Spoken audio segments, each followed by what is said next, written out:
Roll Tide, everybody. Surprise, surprise. Episode number 96, I believe. Elephant in the Room is live and on the air. And you guys, if you didn't hit the bell, then you probably didn't know that we were going to do a pop-up live show, but we want to do it. It's Georgia Week. That's Jake Coker. I'm Mick Gillispie. Make sure that you guys are part of what we're doing. And if you're watching on the replay, like and subscribe and hit the bell so you know. This is Elephant in the Room. We're going to talk Alabama and Georgia, and we're going to do it right after Jake's open.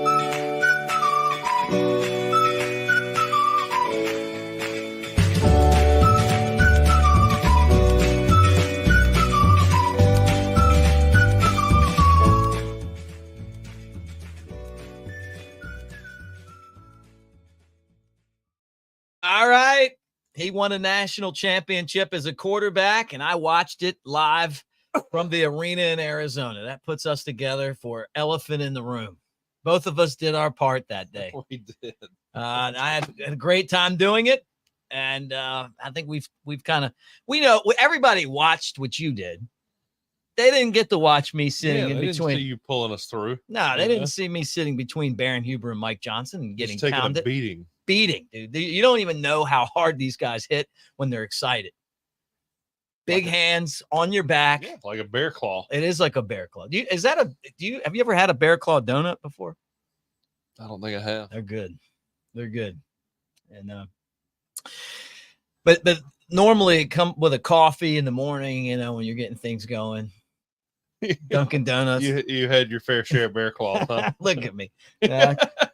Oh man. These are my bear claws now. Yeah, that's right. Hey guys, thanks for hanging out with us. We're doing the show live today. We're going to talk Bama and Georgia. This is first off, this is a really exciting time for just college football because we finally have a damn good matchup. Yeah, well, we're finally getting to this a weekend where there's some. Tennessee, Oklahoma, that was a pretty good matchup, at least hype-wise. Oklahoma's going to have a rough year, I think, in the SEC. Unless they pick it up offensively. But watching Oklahoma play with those kind of turnovers and their offensive performance makes you think Tennessee's, their performances early on in the year have been kind of it made them not as impressive as you thought. Yeah, right. Well, because every time Oklahoma got a big play, they effed it up. Oh yeah. Well, yeah, Oklahoma could not take advantage. I think they forced a fumble, recovered a fumble, and then fumbled at the next play two times. It was terrible. Like their game-changing plays, they lost by 10. Yeah. Right. And they had one that was inside the 10. And then they had one that was, I thought, the biggest play of the game. Like they get the turnover. They sack Nico. Yeah. And then they turn it right back over again. Can you pronounce Nico's last name for me? Yamaliyava. Yeah. Okay. That's good. I'm just call him. Just call him Nico. Yeah, that's what I'll call him.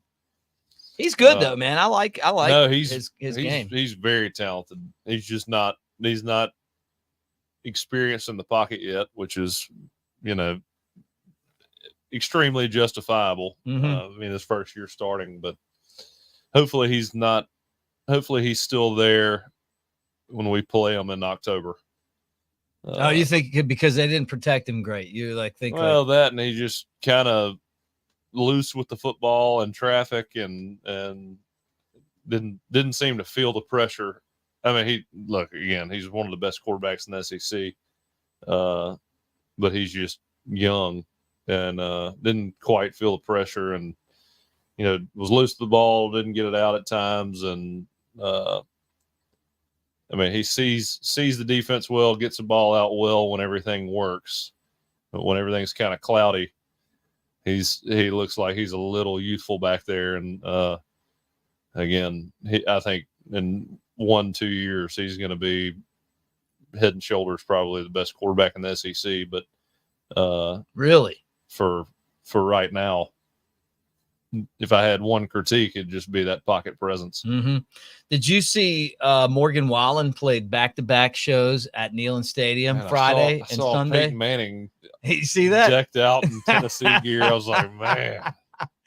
Peyton Manning to me. I was like, what? I saw that. Him wearing his own believe uniform. he did that. I know, but I love that about him, man. You know me. I was like, okay, Peyton wearing the old uniform for Morgan Wallen. They do the thing where they walk down the tunnel or wherever. Oh yeah. He's doing his dances and all that. I would love to see you kind of do that same thing. Yeah, I think they'd have a few other quarterbacks to call before I made that cut.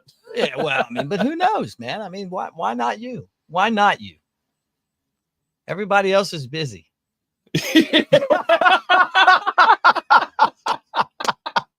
You'd be great at it, though.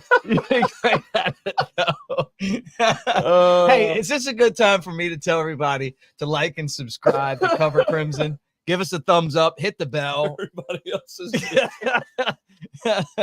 I mean, that's an all-timer right there. Oh, come on, man. I don't know if Tua's ever going to play again, and I hope he does, man. But I in a way, I hope he does. Yeah. Oh, yeah. You know what I mean? Like, being serious for a second. It's just, my dad had a love for the old Baltimore Colts, like the old Baltimore Colts, like the ones that won the Super Bowl. Yeah. And there was a guy named John Mackey, was the tight end. I think it was my dad's favorite player. And Mackey had so many head injuries and stuff. Like, he was like Muhammad Ali at the end of his life, Yeah. And it's just not worth that, man. It's just not worth it. That's one of those things where, I mean, it's not like I know Tua really well. We, when we see each other, we talk, but I mean, I have a feeling, he wants to, the Dolphins paid him a lot of money. I have a feeling that he feels obligated to fulfill that big contract that he just got. But I don't know, man. In this scenario,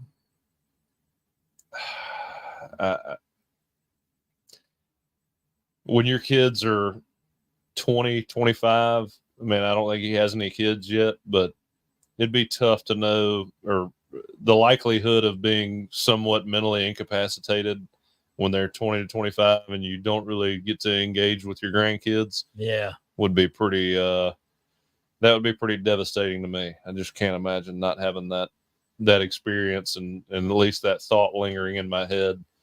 And he doesn't have kids yet. I don't think so.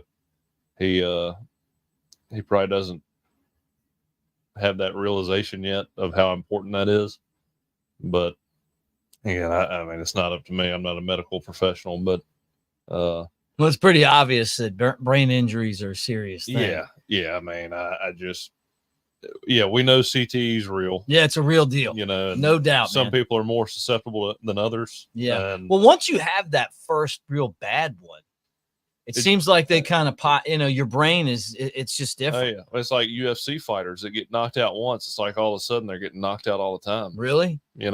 I don't know much about that. Do you watch a lot of the UFC stuff? I mean, I'm a fan, and it just seems like when a guy gets knocked out, once he really gets flatline knocked out, it seems to happen more frequently than it used to earlier on in their career. Mm-hmm. I mean, Chuck Liddell's one of the biggest. Yeah, I remember Chuck. He's the guy that got me into the UFC because he was the most exciting to watch. And when he got knocked out by Rampage Jackson, it was like every fight after that, he just got knocked out. Right. And I mean, you see some videos of him slurring his words and being, Really? Chuck is now? I mean, I don't know if that's what he's like permanently, and I don't know if he had a few too many drinks, but it just seemed like everybody had a lot of nervousness around it. Yeah, right. Because it just seemed like it was more than maybe the influence of alcohol, but I don't know. You just hate to see guys. Ultimate respect, putting it out there on the line and being a competitor, but I don't know, when it affects the family atmosphere and the future that you have with your family, man, that's the most important thing. Well, here's first off, comment section. Great to see you guys, because we got here and we're like, hey, Jake said, I love the comments. Let's do it live. And I said, F it. Let's do it live. Bill O'Reilly. Bill O'Reilly. I yelled that at him. He knew what I was talking about.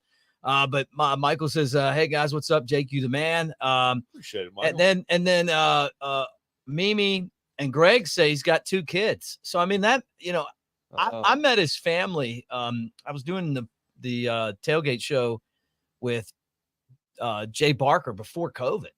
Yeah, and they came to the tailgate show to I think to meet Jay, and then I met them. They're great people.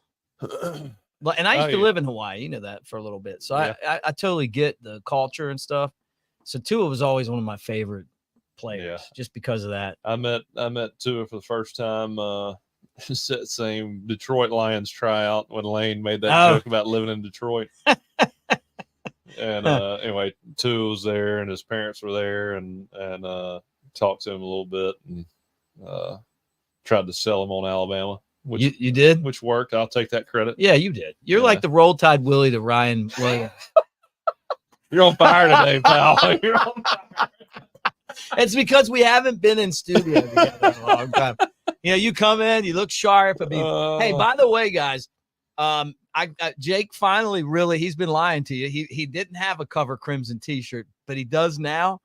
And it's right there. But pull that up. If you guys subscribe to Cover Crimson, the annual membership, you get one of the tees. So I got mine on.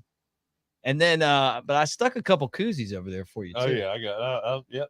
So what do you think? I mean, that's the 2X. You really think, do you think that's too big? These I'd say go a size up.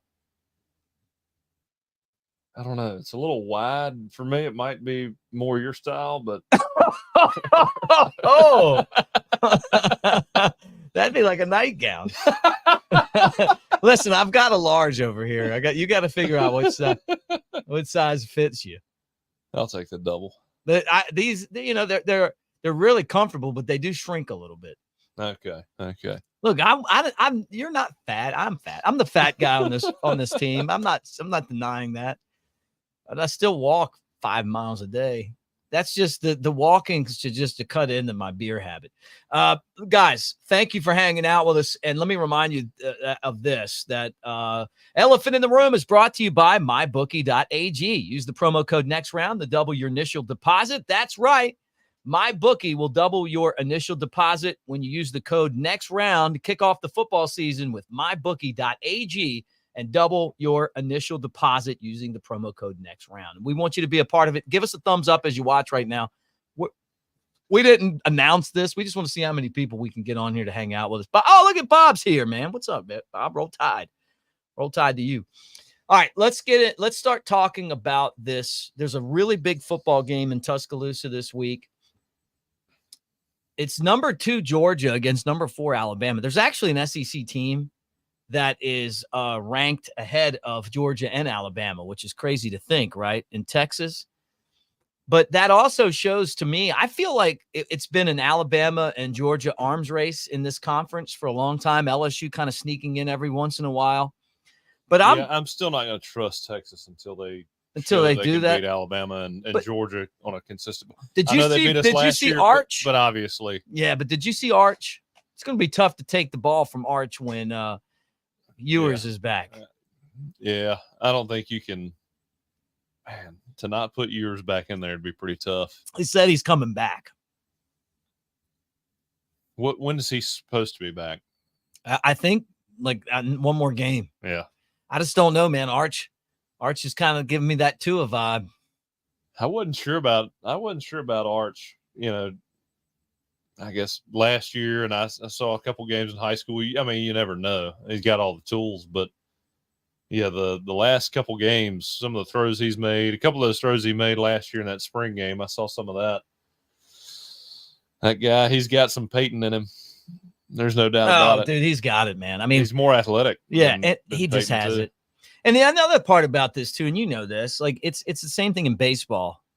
There's a skill set that goes along with doing this, but there's also a mental part of it too. It's more mental than physical. That's it. Playing quarterback. And think about like growing up. You kind of like you said you were playing tight end, and then you got into quarterback, and then by the time you left, you were really good at it. I mean, no doubt about it. You're fantastic. This kid's been around Hall of Famers his whole life. Oh, yeah. I mean, think about if you would have been in that same situation, like where you're sitting at the dinner table, you got your grandfather, who's one of the greats, and then your uncle. Both of your uncles are going to be NFL Hall of Famers and Super Bowl champions.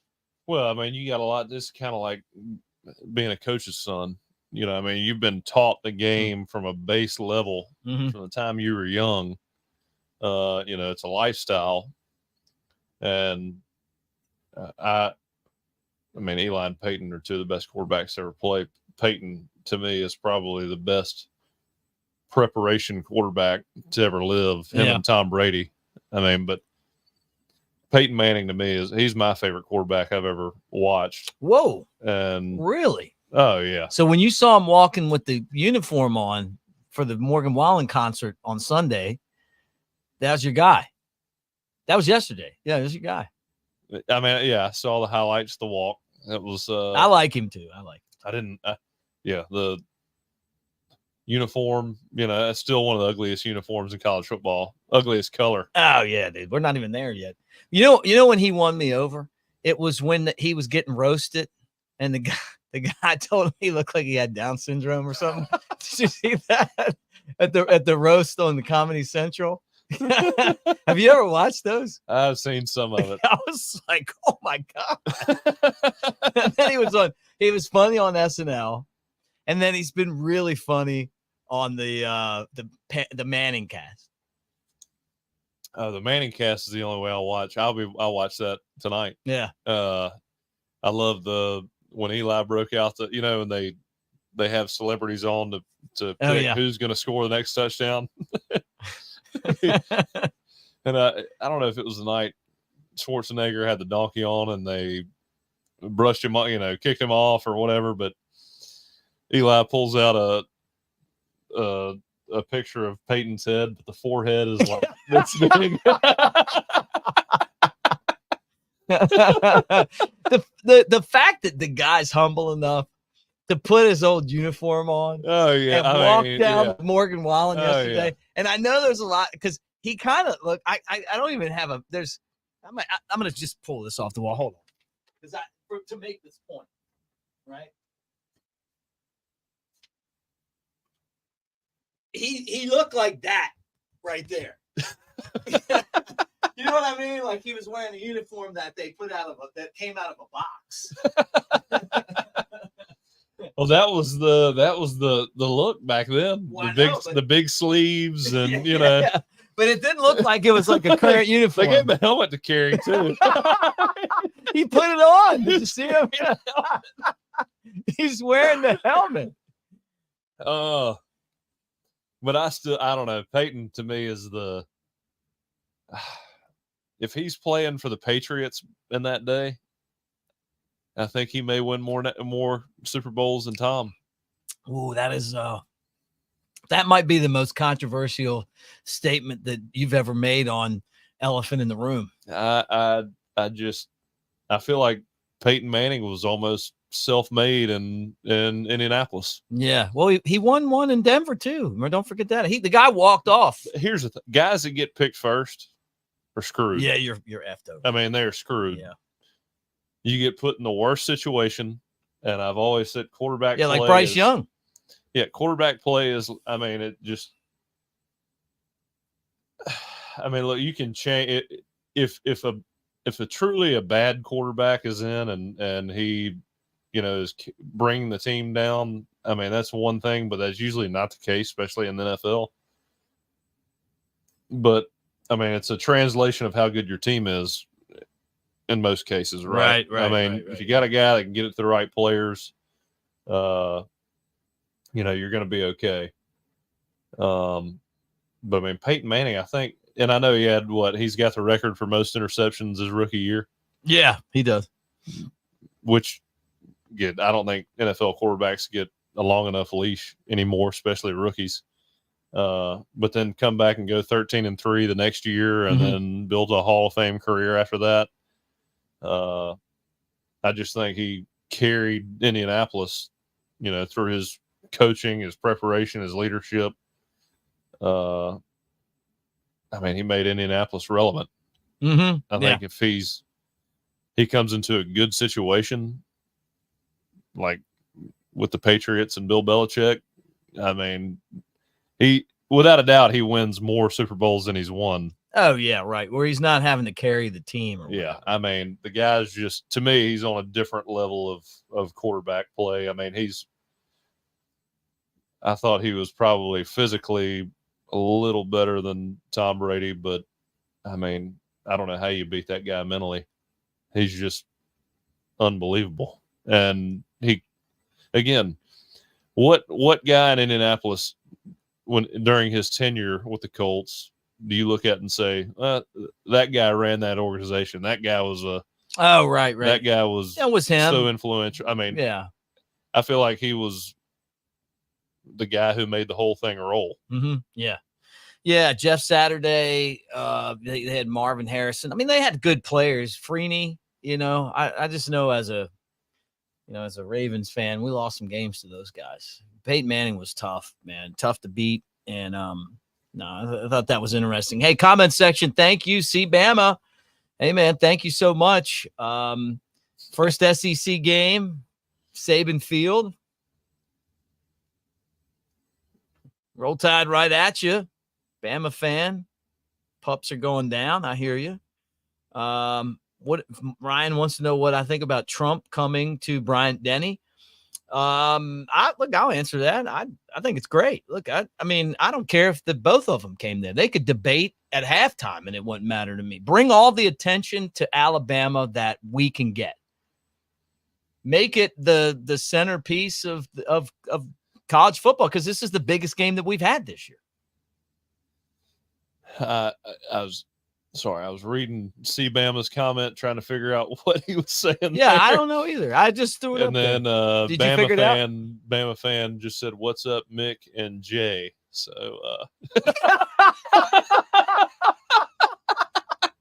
I think maybe he thinks I'm Jay Barker.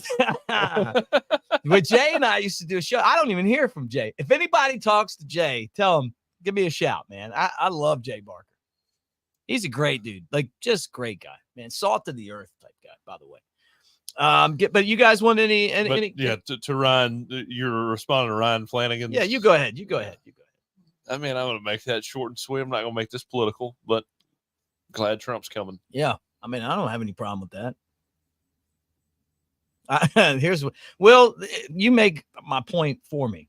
I hope Trump enjoys seeing the Tide beat the brakes off of Georgia. I think that's what all of us are hoping. It would be nice.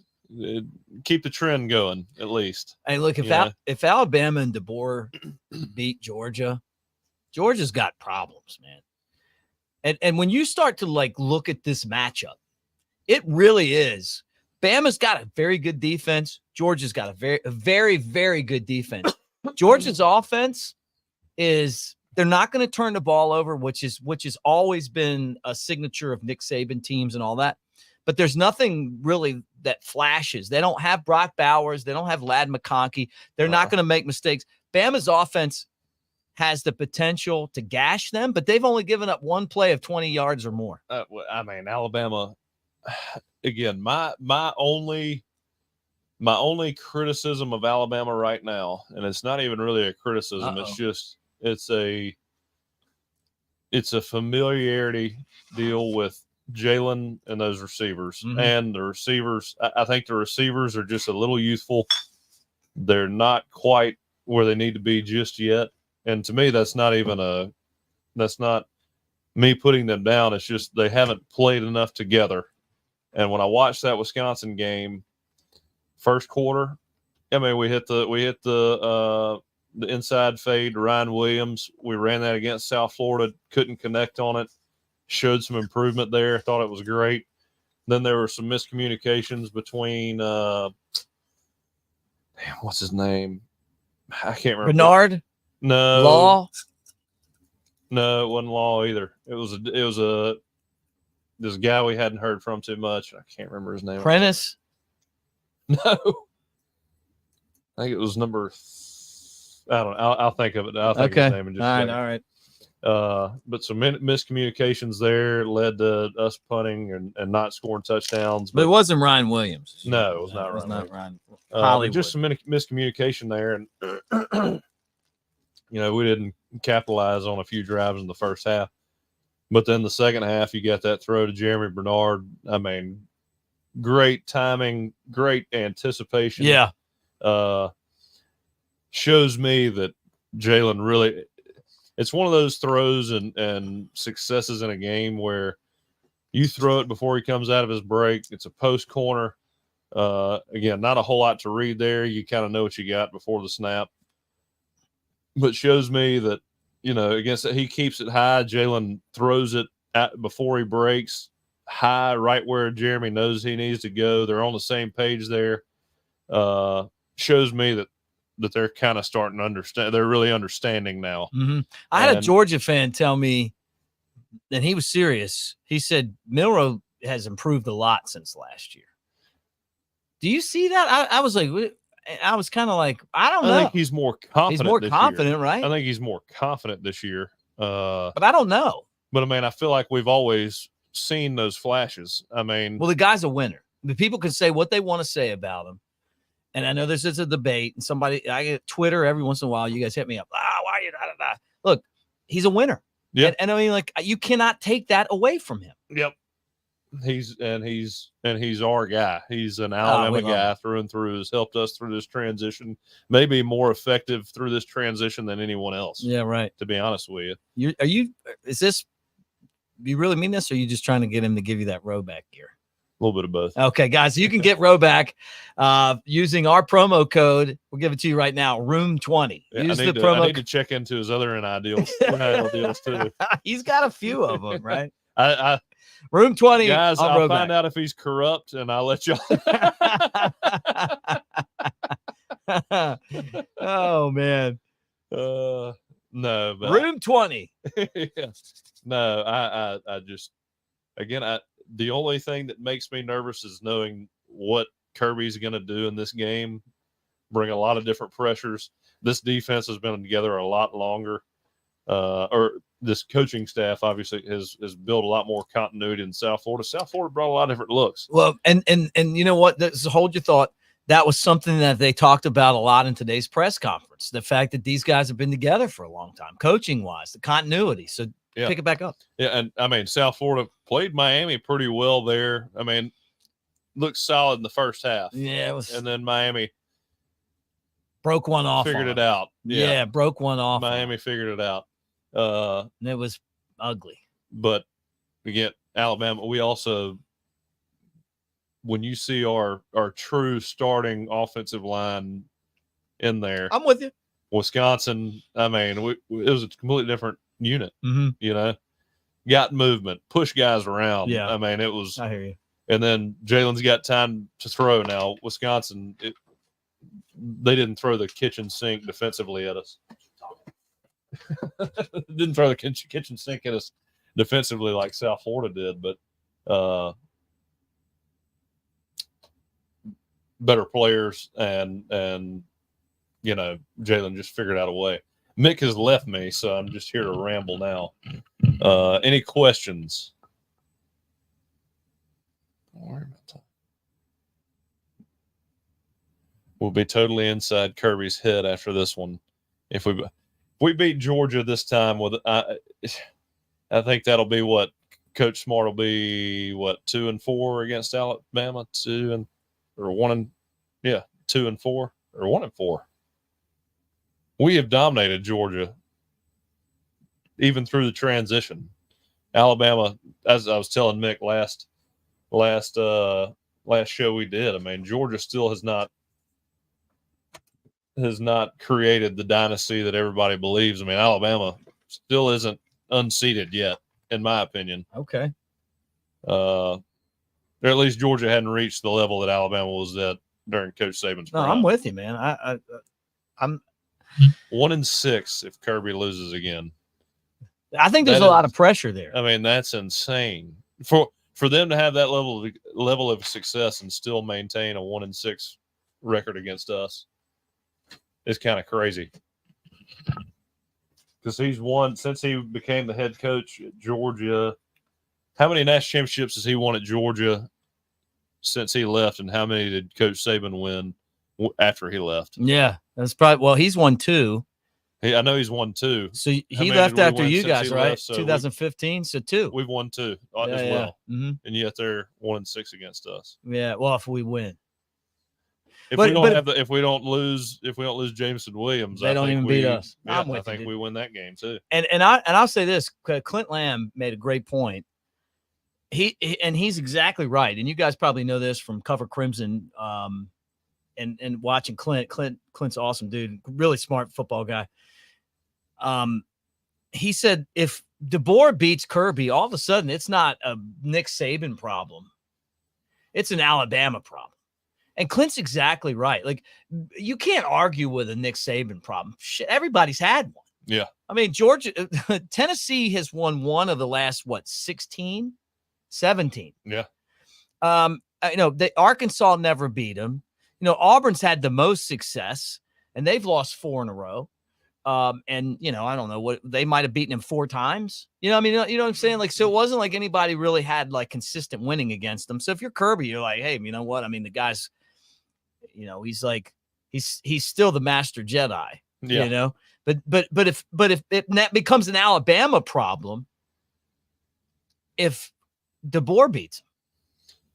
Well, Alabama problem and a Greg Byrne problem, because as long as he's there, he seems to find the guys that come in and replace the former head coach at levels we've never seen before. Yeah, it's true. I mean, again, I don't see. Again, when Coach DeBoer was hired, we all were kind of wondering, is that the right hire? Is this going to be a guy from the Northwest who, and I don't mean to run down Brian Harsin, but kind of nervous about that, how that fit was going to be. Mm-hmm. And then right off the bat, you see this recruiting wave come in. And I mean, we're right there with everybody else in the country after that transition. Yeah.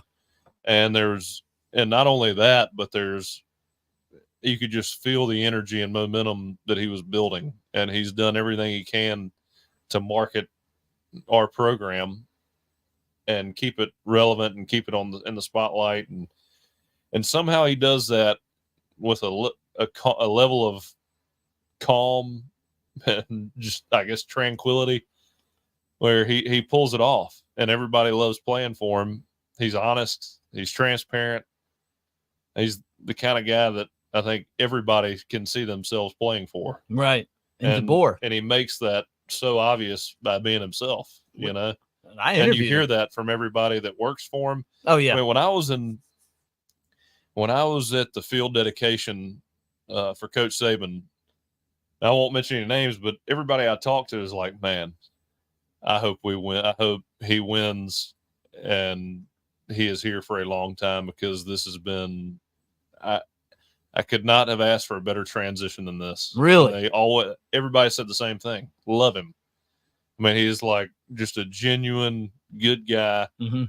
Treats everybody so well and seems to get a lot out of everybody. And it takes a special guy to be able to do that with the approach that he has and the demeanor that he has. I mean, I don't think I don't think you can do that without being really genuine and someone who really leads by example. And again, that's all I heard while I was there. I felt like that was true before I went, but after you go in there and you hear everybody say that, it makes you all in. Yeah. Well, look, we had him on the Bama Tailgate Show, and we'll actually play that again this Friday as part of our show. What we're going to do to preview Alabama and Georgia. I mean, let me just tell you guys, you don't get a exclusive one-on-one a whole lot with the head football coach at Alabama or any of these schools. Yeah. And for him to come on and we need to do a live one. Well, we'll do him, Kane, and us Courtney. too. Oh, 3 of us. Okay. Well, he said, like, so we got him on, and Jake had a prior engagement. I'm going to say, just like I said on today's WNSP. Did you listen to our show on NSP today? No, I said, you were on assignment. The truth was, this is the truth. If you guys live in Mobile and you missed, is that he wanted to do it live from the station, and I couldn't do it. So I just put together something so that it aired. But I'm busy, dude. I couldn't do it Sunday. You couldn't do it Sunday, and then Monday I got the press conference. So like with that, now that starts on here. We start this thing at like 11:20. Yeah, and then roll through it, and then comment on it. I didn't get off this channel until like 1 something. Yeah. So anyway, with Clint, it was fun. But so it seemed like y'all had a good time with Coach DeBoer, though. Yeah, that's what I was going to say. Like, Coach DeBoer comes on. Saw Big Sexy Elmo's intro. I was second guessing taking that invite. He had Roll Tide Willie on. So I mean, nothing that Big Sexy Elmo is going to do is going to do anything. Big Sexy's intro top Roll Tide Willie. People want us to buy the Wesley's booby trap. You know about this? No. So there's this. It's okay. Well, you go to it. I'll take over. I'll tell everybody about Wesley's booby trap while you're outside. But it's it's this this strip bar. We make fun of it on there, and that's on Brett's intro. But James Spans mentioned it during a weather, like a tornado outbreak, like, and everybody in Jefferson County and Walker County over there by Wesley's booby traps. It's kind of a famous place now. But Coach DeBoer was awesome, and he came on and he did the show, and you guys can watch that. It's out there now. But like Jake said, I mean, he's just a really easy to talk to guy. He's down to earth, and I feel like we all, and Byron, you're right, man. I mean, it's like you pull for good people. Now, I love Nick Saban, loved him, man. I still love him. We've got to have him on here. And I know Jake could probably make that happen because Jake played with Coach Saban. And you guys saw when they had they had the thing a couple weeks ago. I mean, Jake was crowding Nick Saban, and they was like right in his back pocket. So we could get Coach Saban on, and I'd ask him this to his face. I'd say, hey, man, you were tough on the media. Now you're in the media, which I think's cool. He's doing a great job, by the way. Everybody loves him. DeBoer came on and did our podcast, and we joked around with him. We had a fun time. But you were on assignment, something very important, and you missed the interview because you were invited to be part of it. And that's one of those we need to do live. Well, what I said to him, I said in person at the complex. That's what I said. I said, hey, you told him that. Yeah, I said, okay, I said Coker can't be here, but he wants to be. And he goes, we'll just do it again with Coker. So whatever you must have made some kind of connection with this guy where he's, but he's a fantastic person, man. I don't know what's going to happen Saturday. I mean, it has nothing to do with me. We've talked a few times, but I think he's genuinely interested in helping out former players, right, and wanting them to be involved. And I mean, I'd be pretty honest if I didn't think he was a good fit for Alabama. I think he's the best fit we could have possibly gotten. Yeah. Here's one right here. Quiet confidence. I asked him this question, because you and I have talked about this before. Do people mistake kindness for weakness? Because I think they do in football. And I loved his answer. He's like, I don't think so. I hope not, because you could tell by the way he coaches the killer instinct at the end of the first half against Wisconsin. He's coming at you, man. Yeah. Well, I mean, you kind of tell when people are quiet because they have a lot of confidence, and then they're quiet because they don't have a whole lot of answers. I mean, I feel like he's very intelligent, pretty obvious. And he's very confident in the players he has right now. And I think he knows he's won with less in a lot of different places. And now he's finally got the pinnacle of recruiting, and not quite yet because we lost so many guys and he's replaced them, and we got guys who hadn't played together. But man, in 2 or 3 years, when he really has some continuity there, guys have been around the system, they understand his program, they understand what he wants.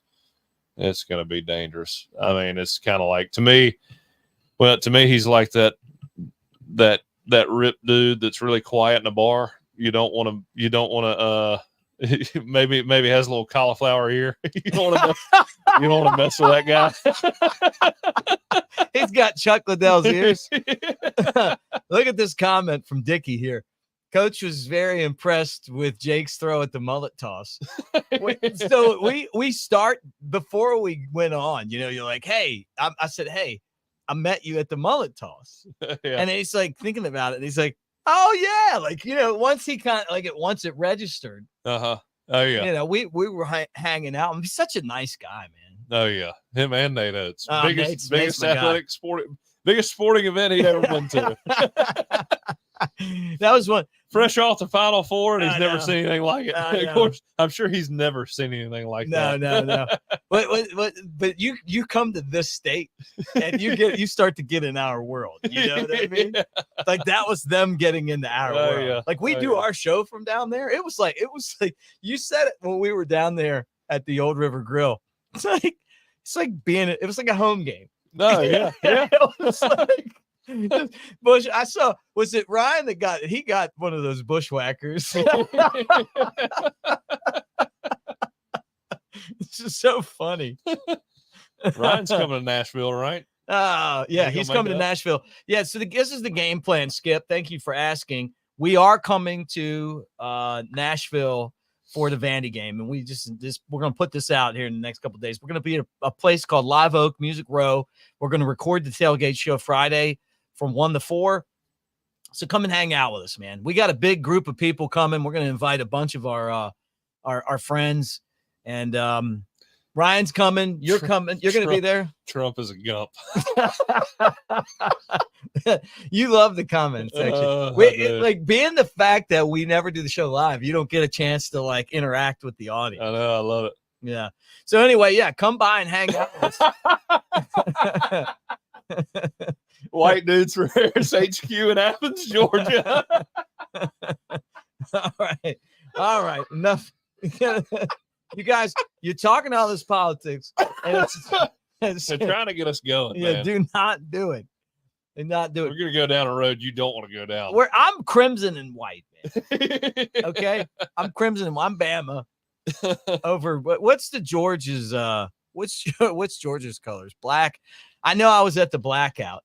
Yeah, I love it when they wear black. Oh man, that was what grade? I think I've asked you this before. You were probably high school. You had to be high school in the blackout. 08, so I was a sophomore in high school. Okay, you were a sophomore. I was in Athens closing that bitch down.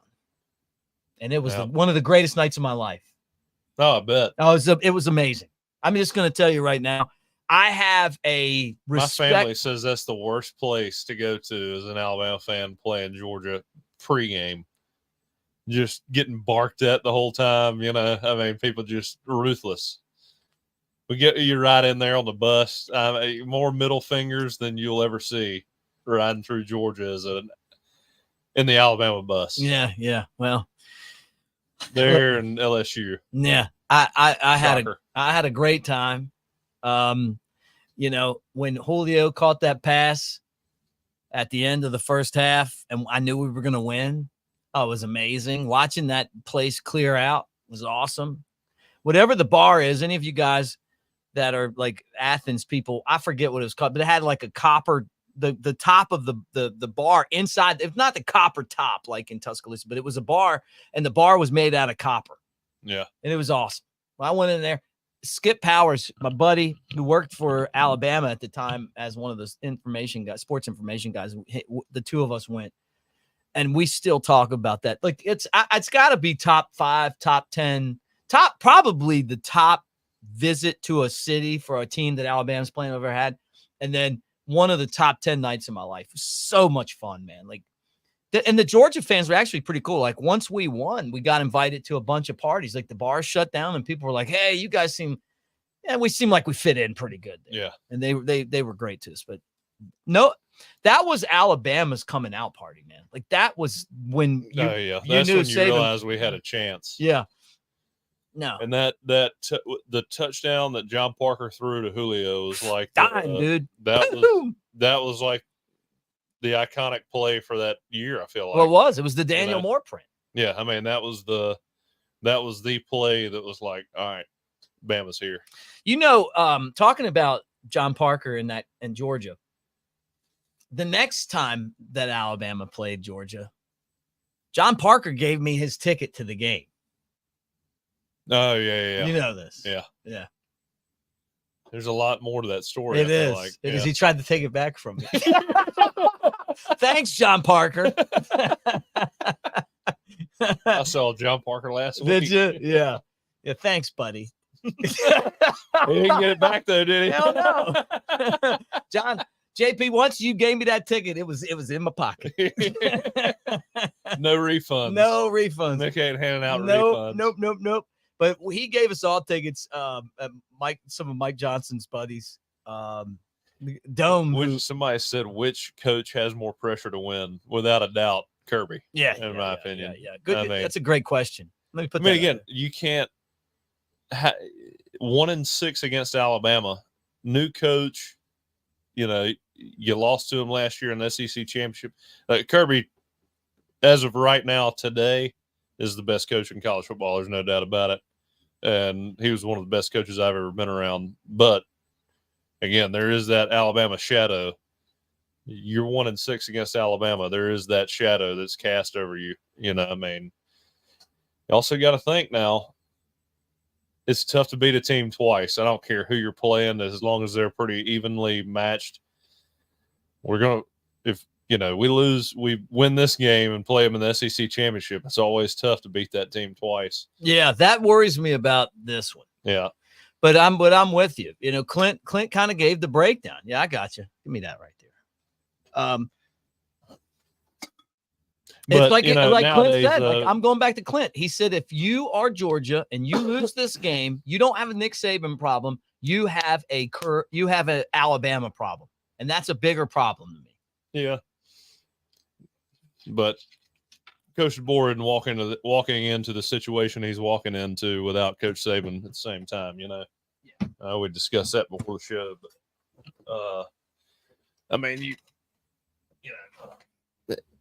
Coach DeBoer, he with the transfer portal, he inherited I'm not gonna say a mess, but it was not very organized at that time with everybody thinking about leaving, and he's got to sell to the guys on the roster and then start recruiting and getting guys out of the portal. He had a lot to deal with. But in this day and age, that was about the healthiest handoff you could possibly have, and having the Alabama program right now with Greg Byrne and the resources we have. Now, we don't have the NIL funds that Ohio State has, or it's kind of hard. It's kind of crazy that we're this competitive and we're always going to be, unless disaster strikes and we have to, Coach DeBoer leaves and we're left empty-handed. Unless that happens, I feel like we're always going to be in that discussion at the top of the heap. What are you smiling at over there? Oh, just these messages on here. Listen, what I want to tell you guys is this. But give us a thumbs up right now. We got to get over 100, and I'm going to tell you why. There's one coach on that staff I want us to beat. So give us a thumbs up once we get over 100. Byron, I'll save you one in Nashville. Sorry. Okay, yeah, Byron. You coming to Nashville, Byron? Everybody's going to give Hugh Freeze some shouts. Oh, yeah. I see. Man, did you see that Bo Wallace stuff? Bo wasn't happy with him, was he? When you lose, it's funny how stuff just pops, man. Auburn. Jeez, man. Well, I figured they'd kind of turn the corner this year a little bit. I never expected a 11-win season this year, but man, this is what are they 2-2 right now? Yeah, and they've got Oklahoma coming in. It's got a tough schedule coming. Yeah, they're Weagle, more damn eagle. I love it. Nothing makes me happier than when I see a hole in their boat.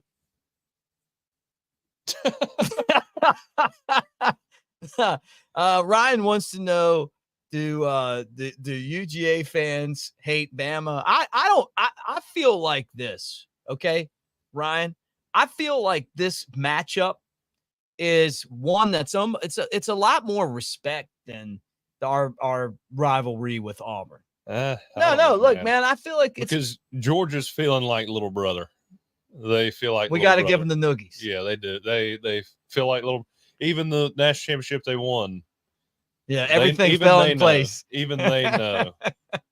I mean, there's a little bit of doubt there. Yeah. I mean, it's Georgia hates Alabama. They really do. I mean, they hate us, but we don't hate them. Well, I mean, why would you hate somebody that you beat up on, you give swirlies here and there too. You don't have to worry about them. I mean, I'm joking there, obviously, but we got to worry about them a little bit. But it's not like they've dethroned Alabama thrown. Right. Alabama is Alabama. I don't think there'll ever be anybody that matches the dynasty that Coach Saban had. And come on, man. And we're always going to have. Nobody even question that. Yeah, we're always. Again, unless something catastrophic happens, I feel like we're always going to be in the conversation. I'm with you, dude. I'm with you. All right, let me say this to you guys first, okay? Like and subscribe. We're live. We're almost an hour into this live stream. That's Jake Coker. I'm Mick Gillispie. You guys know that. We're brought to you by mybookie.ag. Mybookie.ag. Use the promo code next round, and if you do that, you'll get double your initial deposit. Kick off the football season with mybookie.ag, and use the promo code next round to double your initial deposit. I'm wondering right now, like when I kind of examine this matchup, if Georgia's defense is going to, I think they're going to really sell out on the blitz this time, just because they didn't last year, and I think it cost them, right? But when Alabama and Milroe has struggled, it's been trying to pick up the blitz. Now, the problem with that is if you make a mistake, you go to the house. A house call happens. Yeah, well, and that also happened second week of the year.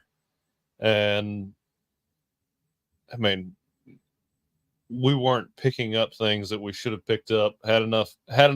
We had the numbers to make it happen. Didn't make it happen. And, again, when that starts happening, as a quarterback, the trust between you and the protection gets a little bit, the line gets a little gray, and you start to second guess if you've got enough time to hold on to it long enough, to get the ball downfield, even though it is picked up. And you don't have all your starters in there. You're working with a group you hadn't worked with, for the entirety of the summer. And, again, after that Wisconsin game, man, I was like, man, we picked it up. We got the run game going. We just seemed like we were on the same page. Again, the only miscommunications I saw were route running mistakes. Right.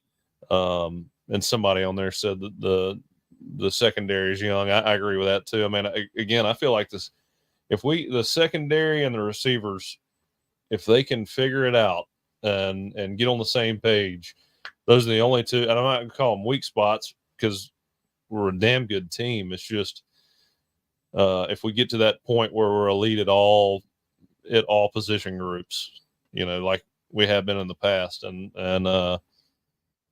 again, it takes time. And I say, if we were playing Georgia in week 8, I'd feel a lot more comfortable. It's just in week 4, bad plays are happening. Can we, get over that adversity, get on the same page, get comfortable with each other in this short amount of time to beat Georgia? But like you said, Georgia doesn't have the weapons they had last year. And they've got their own. They got to make their own accommodations too for young guys. So yeah, Georgia's a great team. They just had their coaching staff's been around a lot longer than ours has, and there's a little more continuity there. So right. I mean, we're way more than capable of beating Georgia. It's just this is a big game, first big game we've had as a unit this year. And so just want to see if we're ready for that. I know this isn't going to be the most popular opinion, but I think if these guys have an epic battle, like they did the SEC championship game with Amari Cooper, the SEC championship game with Jalen Hurts, the national championship game with Tua, I don't think it's really going to affect these teams too much, because you mean if one of us loses, whoever loses or wins. No, but if you have that type of game, if Georgia goes in, Georgia's had, I'm going to tell you guys this right here, and if there's kids listening, earmuffs, okay, earmuffs, mom and dad, earmuffs. Georgia's gotten their ass kicked by Alabama, not in all of them, but in some of them. Yeah. Georgia got lucky with the injuries, and honestly, Alabama got lucky with some injuries last year. But there's been other games where they've been really fun to watch and they've been tight. And then there's been some games where Bama has taken that gray paw, or what you call them? What the elephant? You call it the elephant paw, foot, whatever, and they've stuck it right up that dog's ass. Right there. Like that. So if you guys want to really be honest about it, that's how it's been. Now that all could change on Saturday. DeBoer might get a baptism by fire. Yeah. And it could happen. And that may be what Alabama needs. It may be good for us. That may be what Alabama needs, because with 12 teams in the playoff, I mean, a big loss to again, I don't even want to say that, because I don't even want to get that mentality. Okay. Mm-hmm. I mean, Georgia's capable of beating us by a few touchdowns. We're capable of beating them by a few touchdowns. It all depends on, honestly, I think it all depends on how we come out early. Can we establish some physicality that's, our guys get some confidence and realize, hey, we can play with these dudes. And as a young team, you wonder, it's like South Florida. We come out and we're not on the same page early. It kind of bleeds over into the second and third quarter.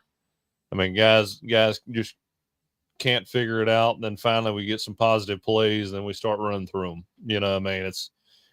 Can we get some momentum early and then carry that for the entire 4 quarters? You can't come out slow. You cannot be playing from behind the 8 ball against Georgia. Well, ladies and gentlemen, let me bring to the stage someone that wanted to say hi to Jake Coker on the live show today. Big Sexy Elmo. Look at that. There he is. What's up, pal? All right, what do you think of our takes so far? Jake, let me tell you something. No one plays behind the 8 ball like you. You are the man, the myth, the legend. I was there when you won a national championship, and it was fantastic.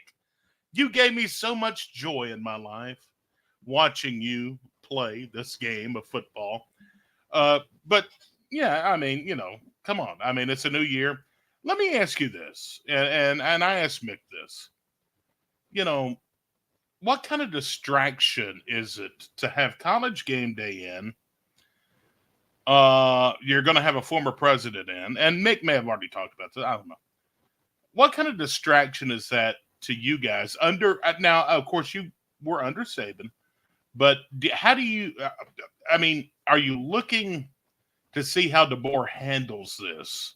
Because the best of my knowledge, DeBoer has never had in his coaching career on campus game day, let alone a former president of the United States. What does that do? I'll be honest. When I was playing and we had game day or a special guest show up, every now and then you'd have like an Eric Church or somebody show up and get a workout in during game day week. They had what are you laughing at?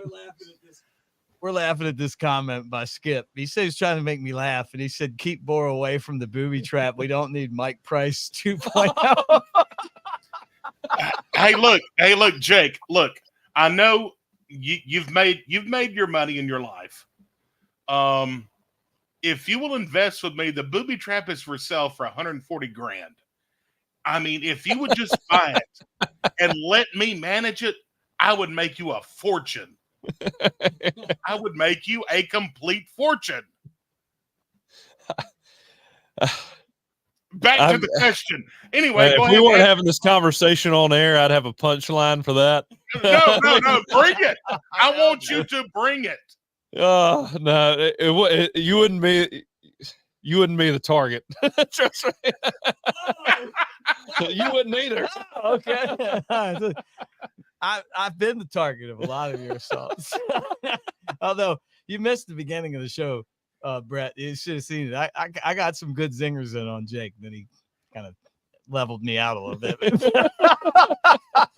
Hey, guys, like and subscribe. Give us a thumbs up as you hang out. Get in the comments section as we talk Alabama football here on Cover Crimson. Cover Crimson annual subscription gets you a T-shirt. Coker's got his in the house. I got mine on right now.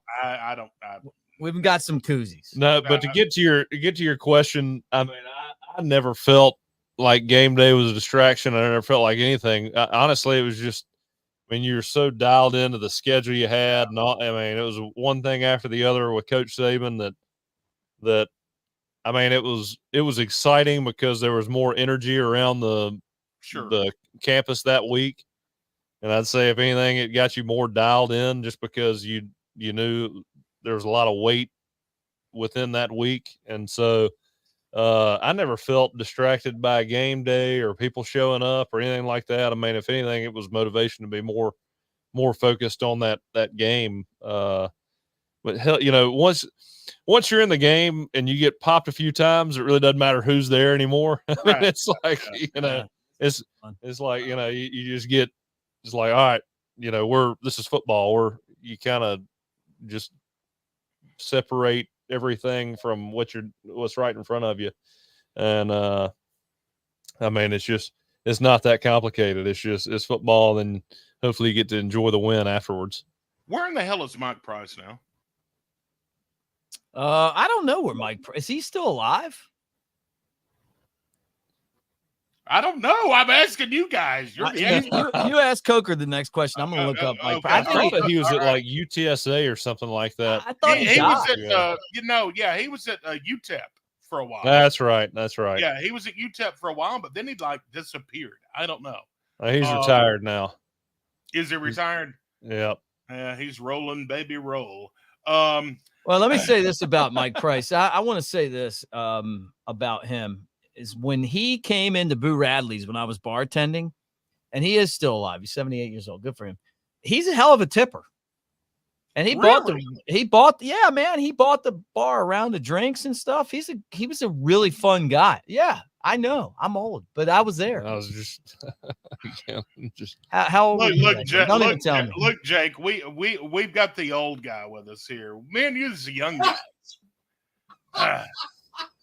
I mean, we're the young guys. Don't even start that, Elmo. Hey, I mean, I just look like I've been through hell. It's okay. I have, But hey, did you watch the interview with DeBoer? Did you see when I asked you, and I'll ask you the same thing, Jake? Are you a Waffle House guy? Oh yeah. I mean, I don't hit Waffle House as much as I used to. Oh, because you don't stay out late like you used to. I don't make as many bad decisions as I used to. So I'm 41 and I still make terrible decisions in my life. I tell you. And then I'll show up about 3:00 in the morning and the girls will say, "Hey, it's Brett." And then they'll say, "Hey, I know what you need." And I'm like, yeah, just hook me up, But what's your go-to? What's your go-to on the menu, though? When you go to the Waffle House, what's your go-to on the menu? Now it's the patty melt. Wise choice. Now that is like a different kind of, normally it's the All-Star for me or the 2-egg breakfast. How do you like your hash browns? I honestly can't remember how I get my hash browns. I just order them. I don't. Tell them about that. Educate this fool. Smothered covered chunked is, it's got the there it is. There it is. That's and the ham, Now, if you're feeling frisky, sometimes the girls will ask me, say, you don't want the jalapenos? And I'm like, not tonight. Jalapenos, Big jalapenos guy. I love jalapenos, but some nights I'm like, you know what? It may make for a terrible day tomorrow for Big Sexy. I don't know. Oh, you get a raw jalapeno, that'll ruin your night. That'll ruin your day. Yeah. There's that moment where your stomach's like, nothing enjoyable about a raw jalapeno. No. Yeah.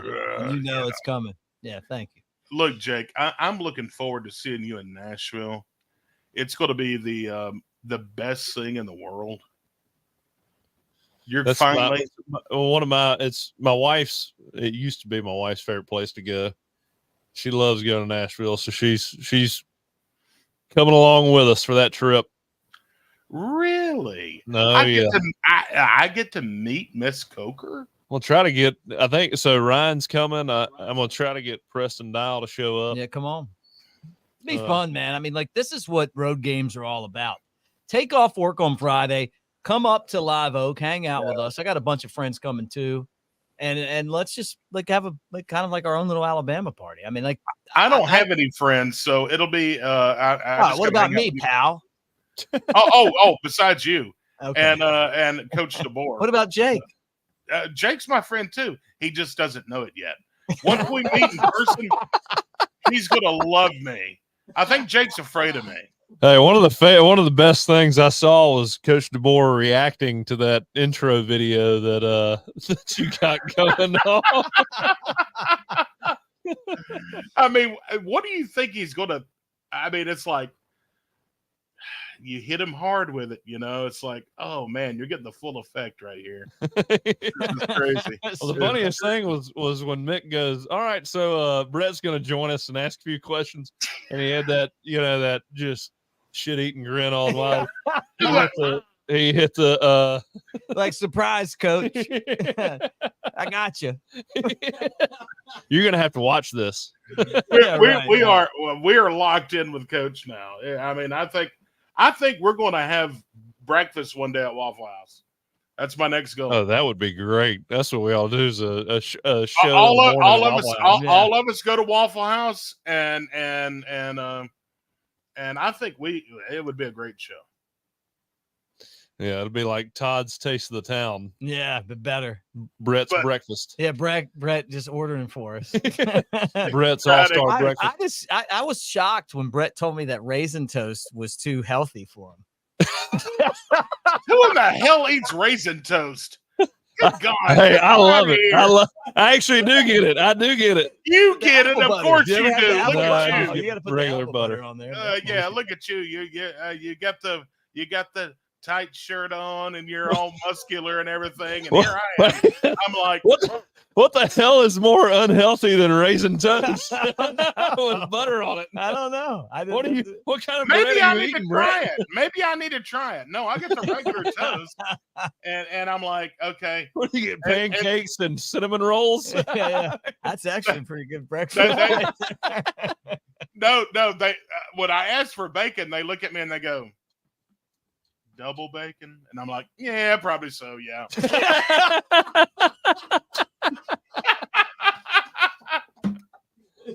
He took me for a steak dinner on my birthday, and he really does get talked into a lot of the extra stuff. I came back, he's like, yeah, we got some extra over here. We had all the sides. I'm eating off Mick's plate. I'm like, you take Brett to Waffle House. He's like Mike Price in the strip club. Exactly. Yeah, exactly.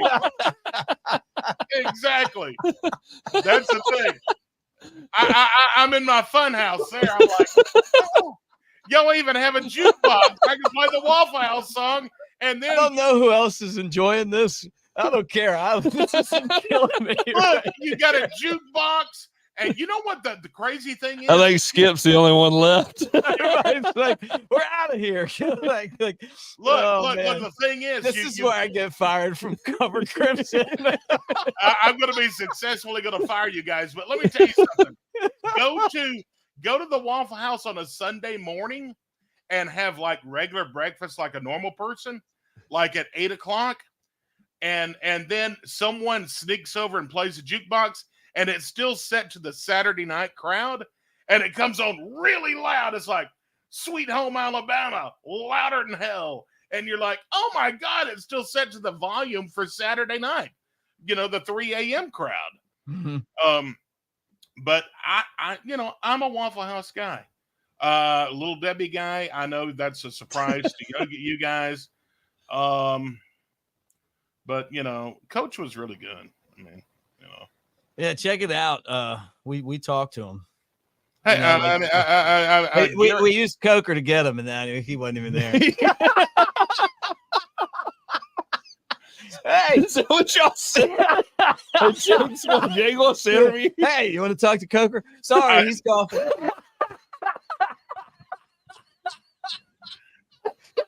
I swear to God, I did not use that. I swear to God.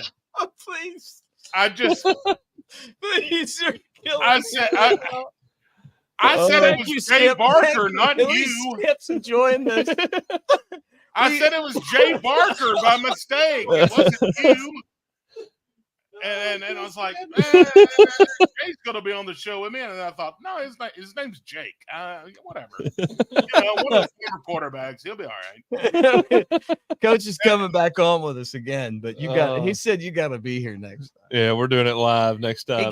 Hey, we're doing it we're going to do it in his office next time. Yeah. Brett, how about Jake gave me all these football questions. He's like, ask them when they do the bunch formation, okay? And then they do this and that. And then why aren't what are we doing with this? And then when Coach got on, I was like, Jake asked me all these football questions to ask you, and I forgot all this. Right, yeah. You remember when I said that? And then I come on and I'm like, hey, what you think about the Waffle House? Hey, what's your favorite song? What's your favorort song? What song did he pick? He said Journey was one of his favorites. Well, Brett asked him this one. If you had let me throw this up. You asked him if he had a theme song for his life. What would the song be? I thought that was a damn good question because forget him. What would my theme song be? And Small Town was his. Yeah. Mine would be Eastbound and Down by Jerry Reed. Mine would be a damn song. What would yours be? That's a deep question. Come on, man. To come up with one right off the bat, but Chicken Fried? No.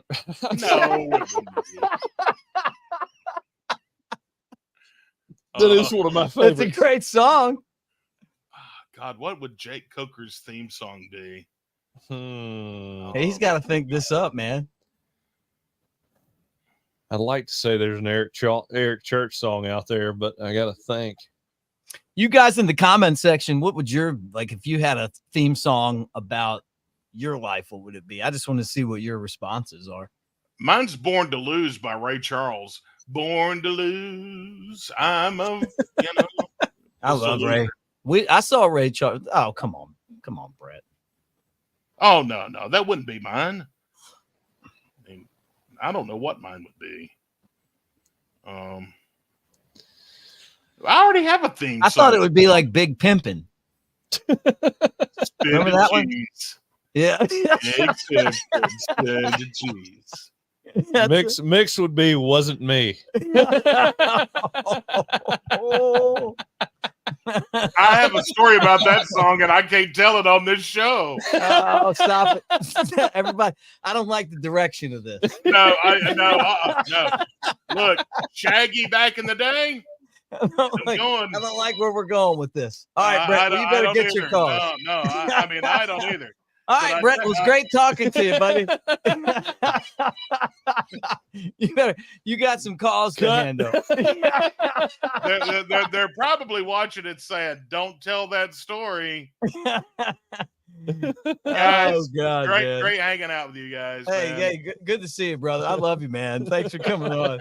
All right, Brett, love you, man. All right, Alabama's playing Georgia on Saturday. You guys that have stuck around with us, man, give us a thumbs up.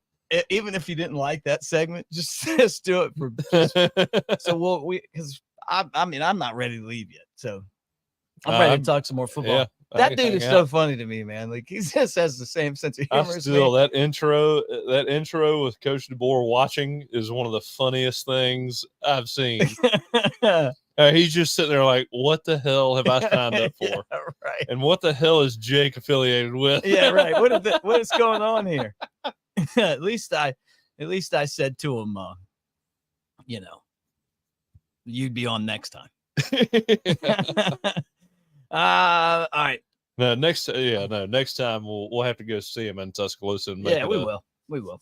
Mick remembers when they closed I-20 down, filming Smokey and the Bandit. I don't remember that, but but Brett does because they filmed a lot of that movie in Jasper. But look, man, I'm not that old. I mean, I used to watch Smokey and the Bandit on like replay and stuff. Yeah. Man, Burt Reynolds was a badass to me, man. I really liked him. You didn't see it premiere? No, come on, man. Come on. But the truth of the matter is that how old were you when it came out? I don't know. I was a little kid. Like a little kid, like my son's age. I'm hitting a sensitive subject, aren't I? I mean, like earlier today we had EG on our our Cover Crimson show, and she's like, yeah, I was 6 last time Alabama was an underdog at home. I said, don't ever come on here and say anything like that again. She does a great job. Have you seen her? She's really good. A little bit. Yeah, she's really good. So she's really like, oh my goodness, ruffled that old man's feathers. But it's crazy to think that it's been that long. I think it's like 90 games. Yeah. That Alabama hasn't been a home dog, man. I mean, when was the last time? I'm going to tell you how old I was. Oh boy. Well, look it up. Look it up, pal. Let's see. And if any of you guys know that, if we get over 100, I'm going to tell you guys why. We got to get 100 people. 2007. All right, 2007 against who? LSU. I was at that game. I went to that whole 07 season. So. No, it was Tennessee. Wow, and we beat them. 41-17. Woo, that was a great game right there. We onside kicked to start them, and it was a ball of fire after that. I was 15 years old. You were 15? Well, I was drunk. We had somebody gave me the tickets going into the stadium. We had tickets. Fulmer was the head coach back then, yeah. But it was one of those Jefferson Pilot games, and I had okay seats. And some dude's like, "Hey, you want seats? They're great." I get in there, 50-yard line, right by the in the middle, right where you could go out and go to the bathroom, get a Diet Coke, and get back. Yeah. Long before I was doing this. I mean, okay, so I mean, maybe I had a flask in there. Yeah, I've met Phil Fulmer. I met him in Nashville actually, at a Volunteers of America golf tournament event, and I was telling him about that story I've told on here when I was getting dinner with my roommate back in college, and it was going into my senior year, and that guy behind us said, we'll be all right as long as we find a quarterback. Oh, you yeah. know? And he's like, I mean, we were laughing, and he's like, yeah, when I first started at Tennessee, he goes, I had a rough first year, and he goes, I was getting gas one time around the house and kind of in the middle of nowhere, and the guy I bought gas from, he saw my Tennessee shirt, didn't recognize me, and he said, yeah, we'll be all right if we can find a head coach. The truth of the matter is, guys, is that I'm friends with Philip Fulmer too. And I've broadcast games with his daughter. He's always been super cool to me. But you know my Philip Fulmer story? No. Well, I was doing a show that was a lot like the Tailgate Show when I was a student at Alabama. And we would on the Alabama College station. We would send out requests, like media requests, to like the head coaches every week. Like, hey, would you come on and do the show with us? Right. Because we were college kids. Oh, yeah. I think I have heard you talk about and this. He said, and Bud Ford was the guy that was in charge of Tennessee media. legendary guy. I honestly, like, great guy, Bud Ford. So he's like, we're going to do it. So do the show. And he said 5 minutes. So you're talking about a head coach this was after, I want to say this was right around the time they won the national championship. Comes on, great interview. I go over the 5 minutes and he starts screaming at me. Yeah. And my butthole puckered up and I was like, I wish I had that interview now. So then, like, I've had him on other stuff since then. And then finally I was like, hey, do you remember yelling at me? And he was like, no. I'm sure that's probably what happened to you at practice every day. Yeah. Got coached up pretty good. Yeah. So when we had DeBoer on, they said that we got 15 minutes. And I'm telling you, dude, we hit the 15 minutes. And Brett's like, man, you nailed it. I said, yeah, because that one time that I got screamed at, I got screamed at by Coach Fulmer. Like, I'm making sure that, like, if they give me 15, we're going to take the 15 and not go over that, Yeah. But that's pretty funny. And both of you guys won a title. Yeah. Think about that. Yeah. What's his name? Who's he said DeBoer's a player's coach. I was like, I've never experienced a player's coach. No, I don't know anything about that. Of course, Coach Saban and Jim. I mean, they're great guys. I mean, you feel like the player's coach label is more like a guy who is friends with his players, but I don't know. Everybody's got their own style, but at the end of the day, got to respect a guy like Jimbo and Coach Saban who are that successful. You got to do what works for you, and it's not like there's one that's better than the other. The bottom line is you're just trying to win a football game. Yeah. And when I look at and look, guys, we're going to switch and kind of get into some more of the specifics here of the game. But what I do want to tell you is he's got his today. I'm wearing mine right now. Get the Cover Crimson t-shirt with the annual subscription. We're trying to put this together. Clint Lamb and tomorrow we'll have Mike Johnson on and Jake and me and Stacy and Chris and then Chris Stewart does a show. You guys know Tyler Watts, Jim Dunaway. I mean, we got a bunch of people on here, Kelly Hunter, that are doing this, and we really want to make it something. So we appreciate all of you guys for hanging out. All right, look, I'm just going to put this up here. What is this? I drink a lot. Sometimes I dabble in recreational drugs. So if you spell it out for me, bro. Who did? Okay. I didn't read that one all the way through.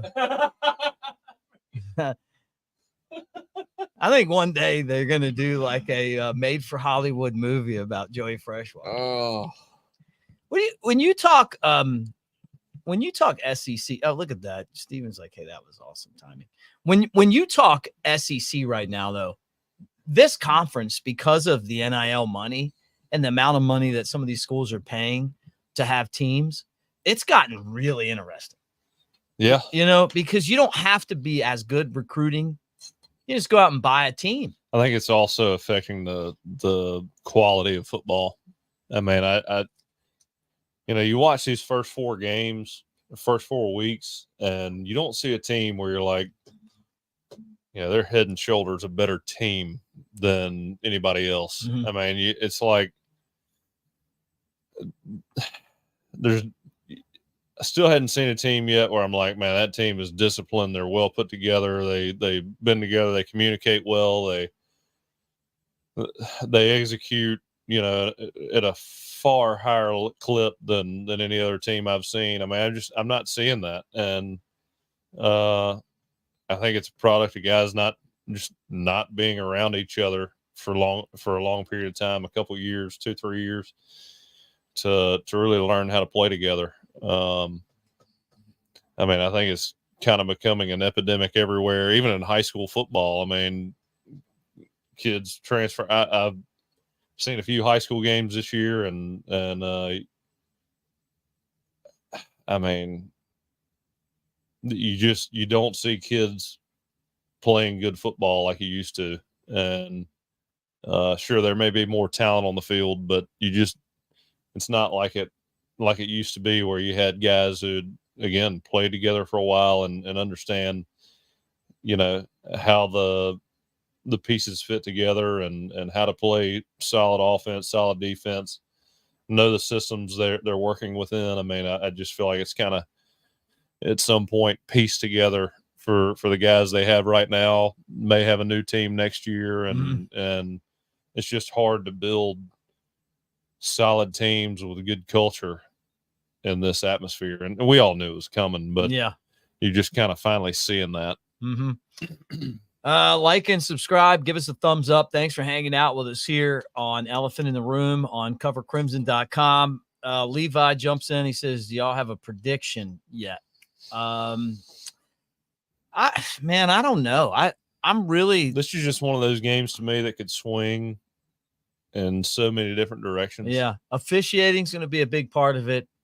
How? I mean, I think it's going to be within a touchdown either way. You think so? I mean, I do. I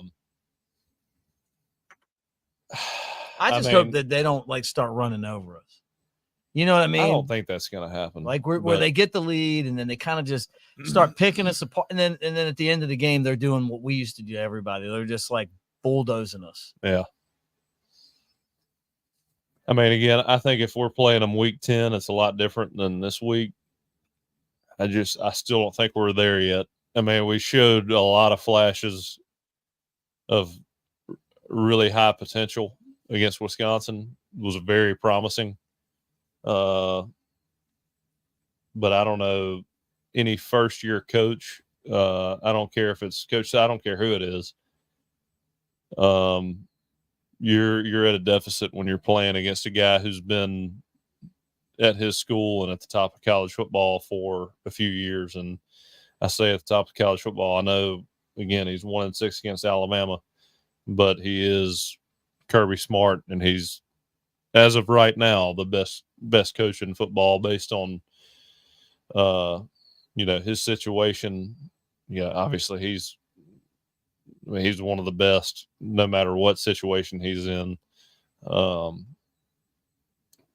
I think Coach DeBoer just needs more time. And, again, we've got a lot of potential, but it is very, very tough to go in your fourth game in your career at Alabama and beat Georgia.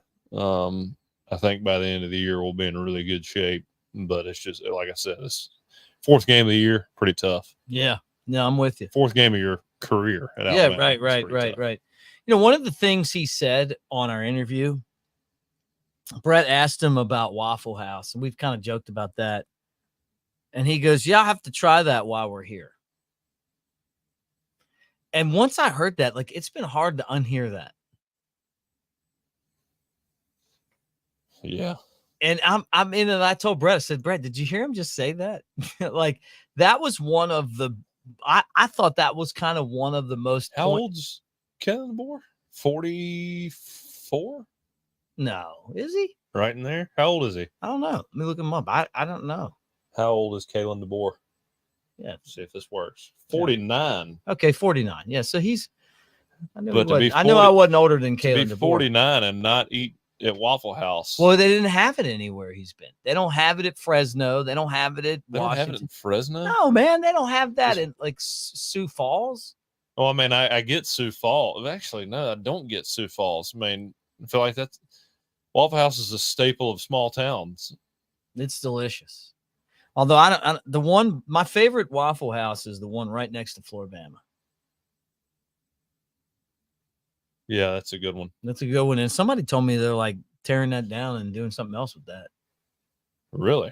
Yeah, I don't know what the whole deal is, but I think they said that they're going to build it back, but it's going to be in the bottom of a waffle. I mean, the Floribama guys are probably building their own thing there that'll be open, like a giant thing, and then they'll have it at the bottom. They're not going to eliminate. Those guys got it figured out. Yeah, they do a great job.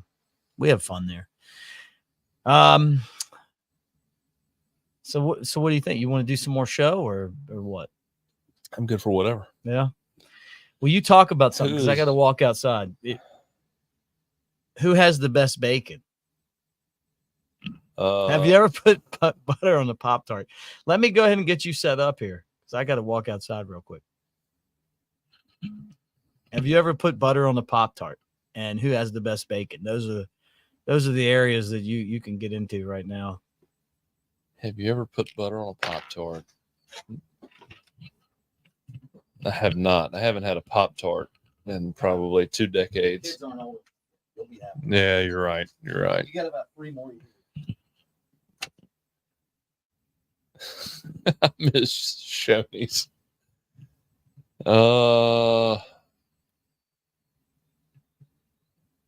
Let's see.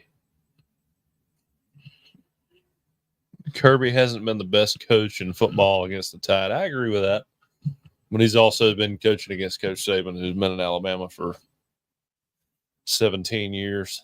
Kind of, if Coach Saban's got a big game, it's hard to out prepare him.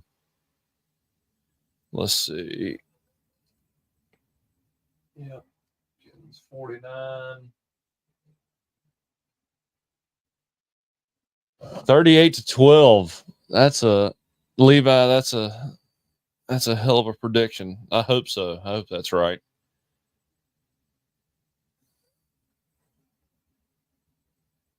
Coach DeBoer think Alabama fans are crazy. Yeah, there's no doubt about that. Yeah, can you imagine showing up in Tuscaloosa coming from Washington and you've got more people at the airport than you had at some home games? That's why Alabama is Alabama. Best program in the country, and there's no doubt about it. Yeah, Skip, you're right. They made a divorce. I was going to be on the show.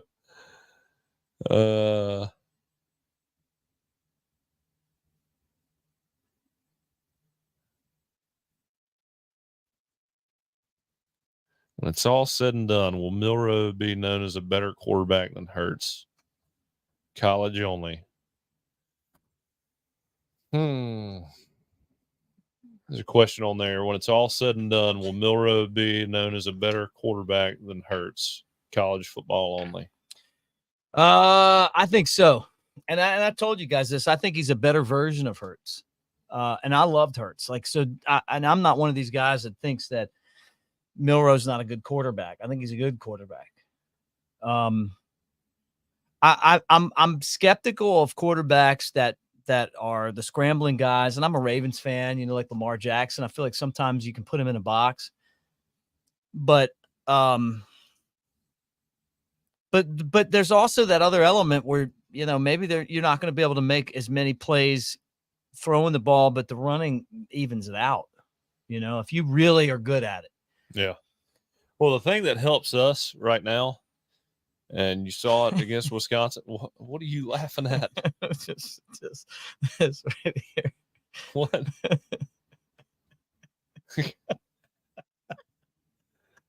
Stan. See the one that said that earlier?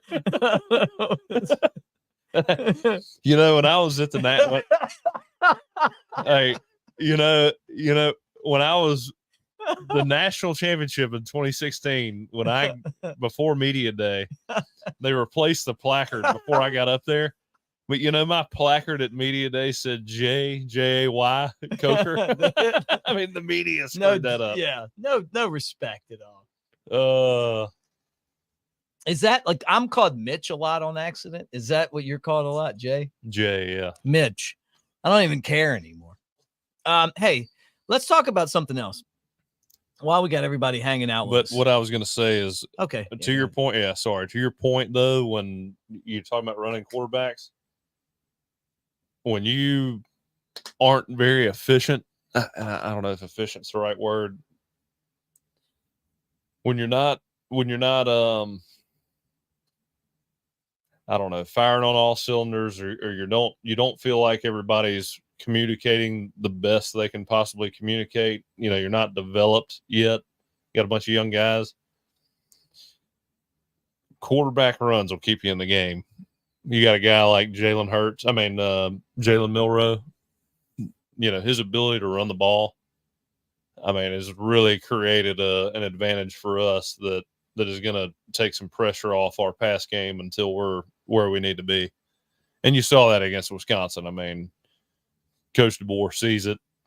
I mean, it's very, very hard to defend. And when you got to put that many people down in the box to defend that, it makes the pass game a lot more efficient.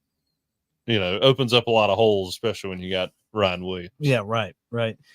This Friday, we're going to be at the 6th annual Striker Strong Golf Tournament. It's an event to aim and raise awareness for TBRS, which is a rare genetic disease that causes congenital abnormalities. All the proceeds from the event will go to benefit Striker Strong, the Tatton Brown, Raymond communities. And I'll tell you what, man, I've really gotten to know and like Robbie Glenn, who played baseball at Alabama, Striker's dad. Striker's a 6-year-old kid that is a kid fighting his ass off right now and going through, I mean, really just a terrible ordeal with this TBRS, and his dad and family and so many people have gotten involved in trying to raise money and awareness for it. But we'll be there on Friday before we do the show at Innisfree. And you guys ought to check it out, strikerstrong.org. But, man, I like Robbie a lot, man. I just can't even believe like the lengths that he goes to work on this, man. Like, really is crazy. Robbie is, I mean, you know, don't want this to be misconstrued any type of way, but when you have a child that has a disability like that, and you bust your ass to support that child and give him the best life possible, which Robbie has done everything he possibly can and more, you know, to raise money to help other families in that same situation. And I don't know, I've met him 3 years ago, and I've tried to support that golf tournament and do what I can to help, just because of the kind of guy he is.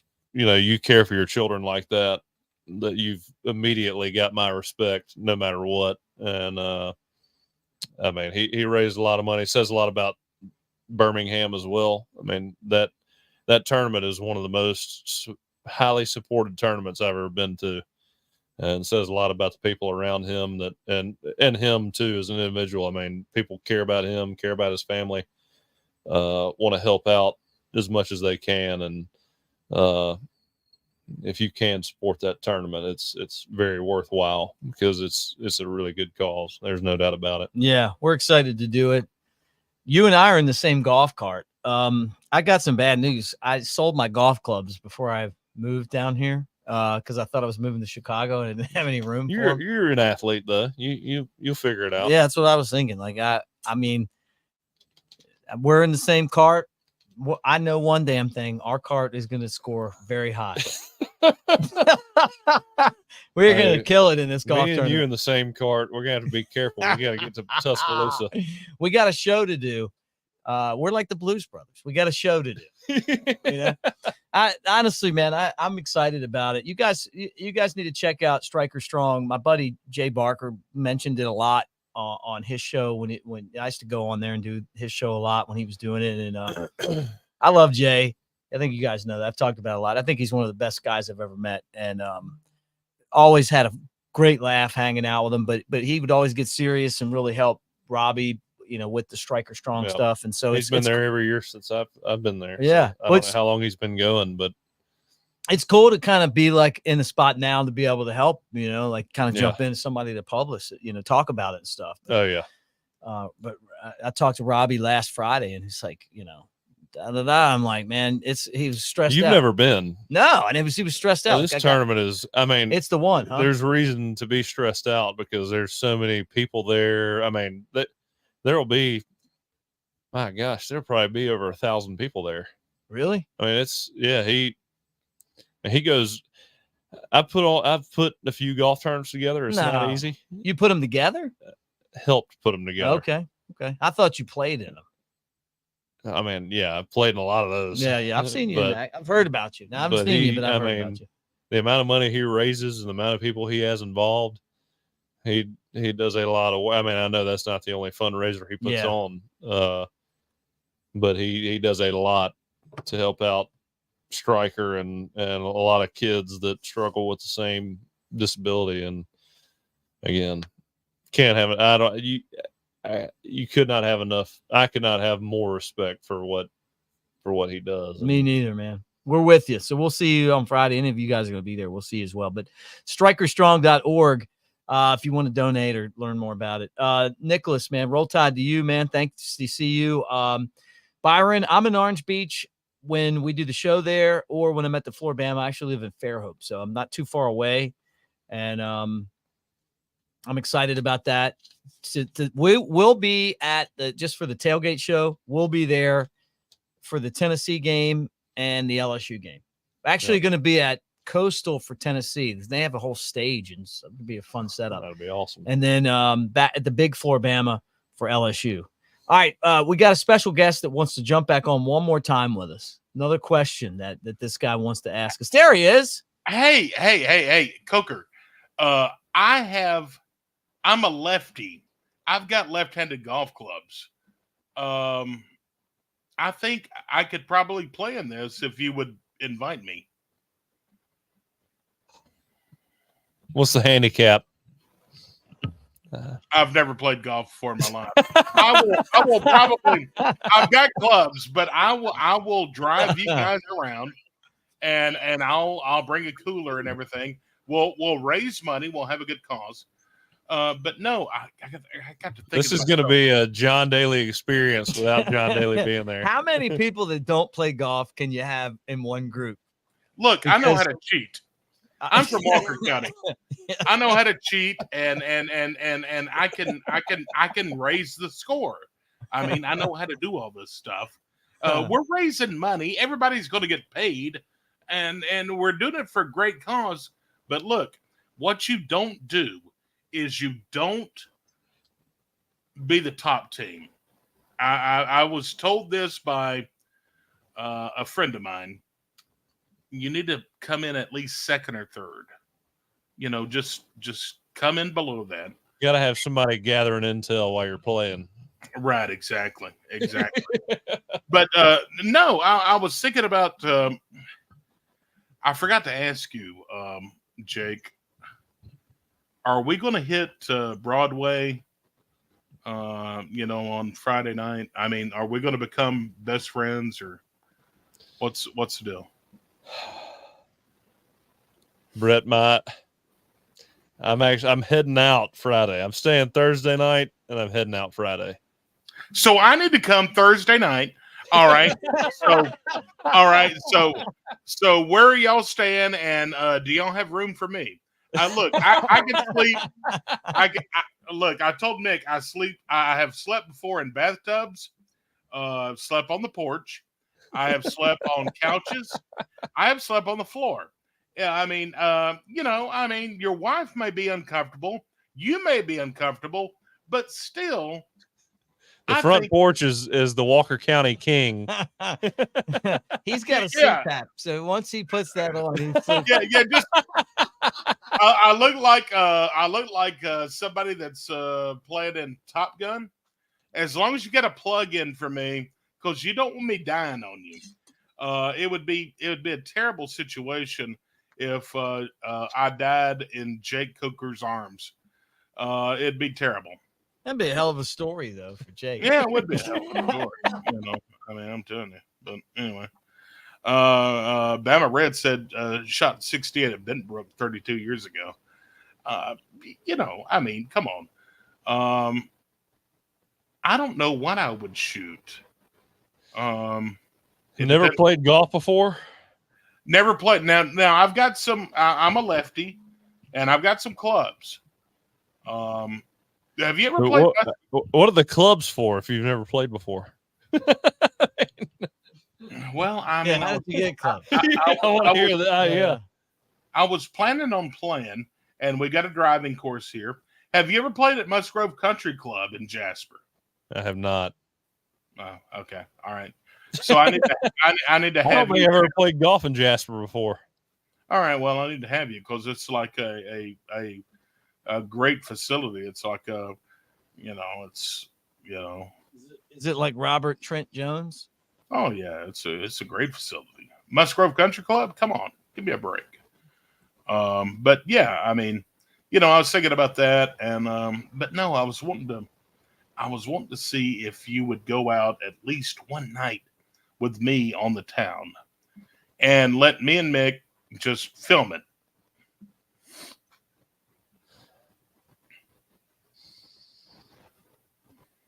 Look, This is the only place where a camera is on me while I drink beer. I feel like, very private. Very private. Very private. Okay. All right. Well, will you film me and Mick out? And Mick's another private guy. He doesn't like to be seen either. I'm a fly. Look, man, guys like us like to fly under the radar, Elmo. Yeah. I mean, like, it's no offense, but it's like, I mean, if I said everything that came to mind on this show, then I wouldn't have a job anymore. Elmo, we've worried that maybe some of the stuff that has happened on here before would cost us our, Cover Crimson, Roll Tide Pod's career. A lot of times it's when Ryan's in here with us. Too. No, you guys are safe. He's gonna be with us in Nashville too. What I've wondered is I have not gotten a Cover Crimson shirt. We'll fix that. I mean, where's that at? I mean, you just got to buy the annual subscription. I'm on the annual. I'm on it. Okay. I mean, I'm just saying, like, are you saying that they don't make the shirts big enough for me? Look, Coker just left. I mean, I'll be right back. I think you just ran him off. I just ran him off. I'm sorry. I'm sorry.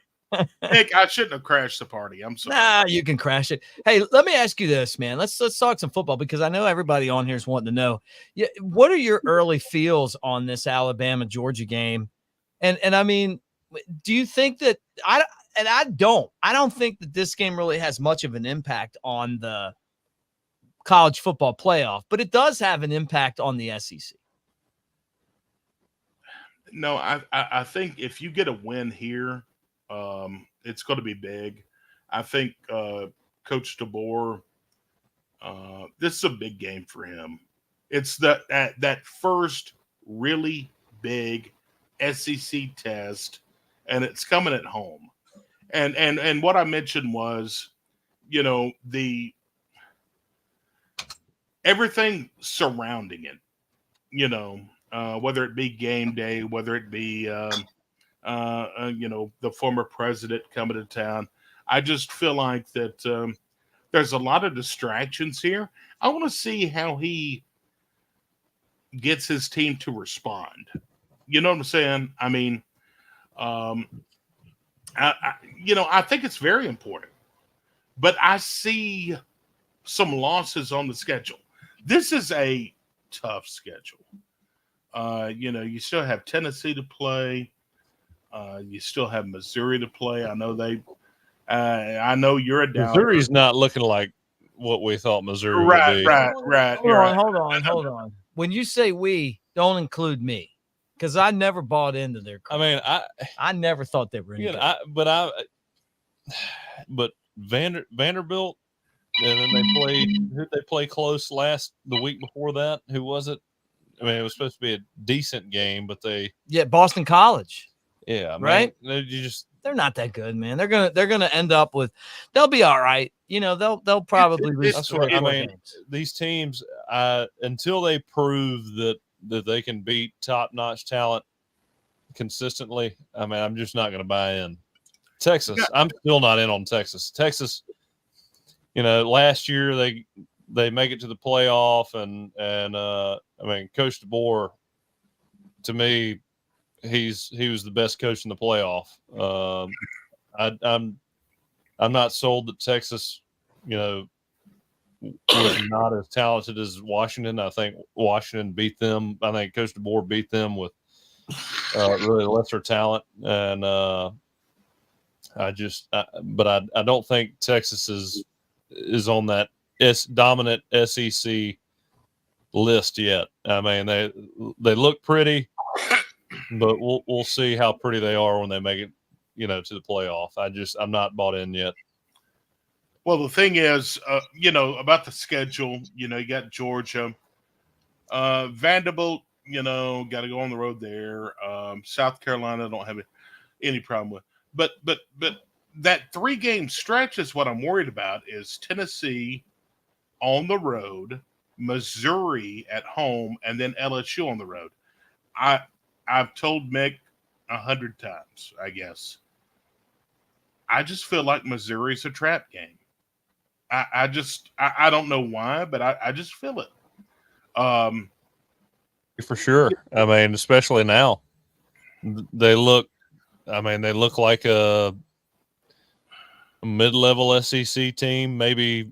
I think they're going to upset someone, Jake. Don't you think? I think so too. But I don't know if it'll be us, but what I hate is it's sandwiched between Tennessee and LSU, both road games. That's what I hate about that game. Yeah. I hate that. To me, again, the problem with when you don't play many good teams, especially early on in the year, and you got these games non-stop, it's like Ole Miss's schedule. Now, Ole Miss has dominated their schedule, but I mean, when you don't play good teams in the first part of the year, you kind of get in that groove of just mediocrity, and you're not challenged, so you don't play real well, and then all of a sudden you play a big team and you play over your head, and that's what I think Missouri's going to do against one of these good schools. Is they're just going to play way better football one week. They're going to be kind of inconsistent. They'll beat a team they shouldn't beat, but then they'll lose to a team they shouldn't lose to, which they've already almost done. Right. But sort of like Alabama. I mean, it's like, think about going to Tennessee and then having to come off that high. That's what's getting me, is coming off that high, because that Tennessee game is going to be big. Yeah, it's going to be a big one. Yeah. And then you come off that high, and then you've got Missouri at home, but you have to look forward to going to LSU, which is now a rival. I just feel like that's a trap game. Oklahoma on the road could be dangerous. I'm not really. And by the time we play them, that quarterback that came in this week is going to have a lot of pretty intense games. Going to get a lot of experience before we play them. And he seemed, it's one Saturday. He seems like the answer. You don't know if he is or not. The answer for them right now. They look better with him in the game, but again, Oklahoma, all these teams have enough talent to beat anybody. It's just if they show up. It's like A&M when Bryce Young was a starter, they beat us. Yeah. And, what's his name? Zach, the backup at A&M that came in and played an absolute unbelievable beat us game. that game. Yeah. Every throw he made was like first round stuff. Yeah, right.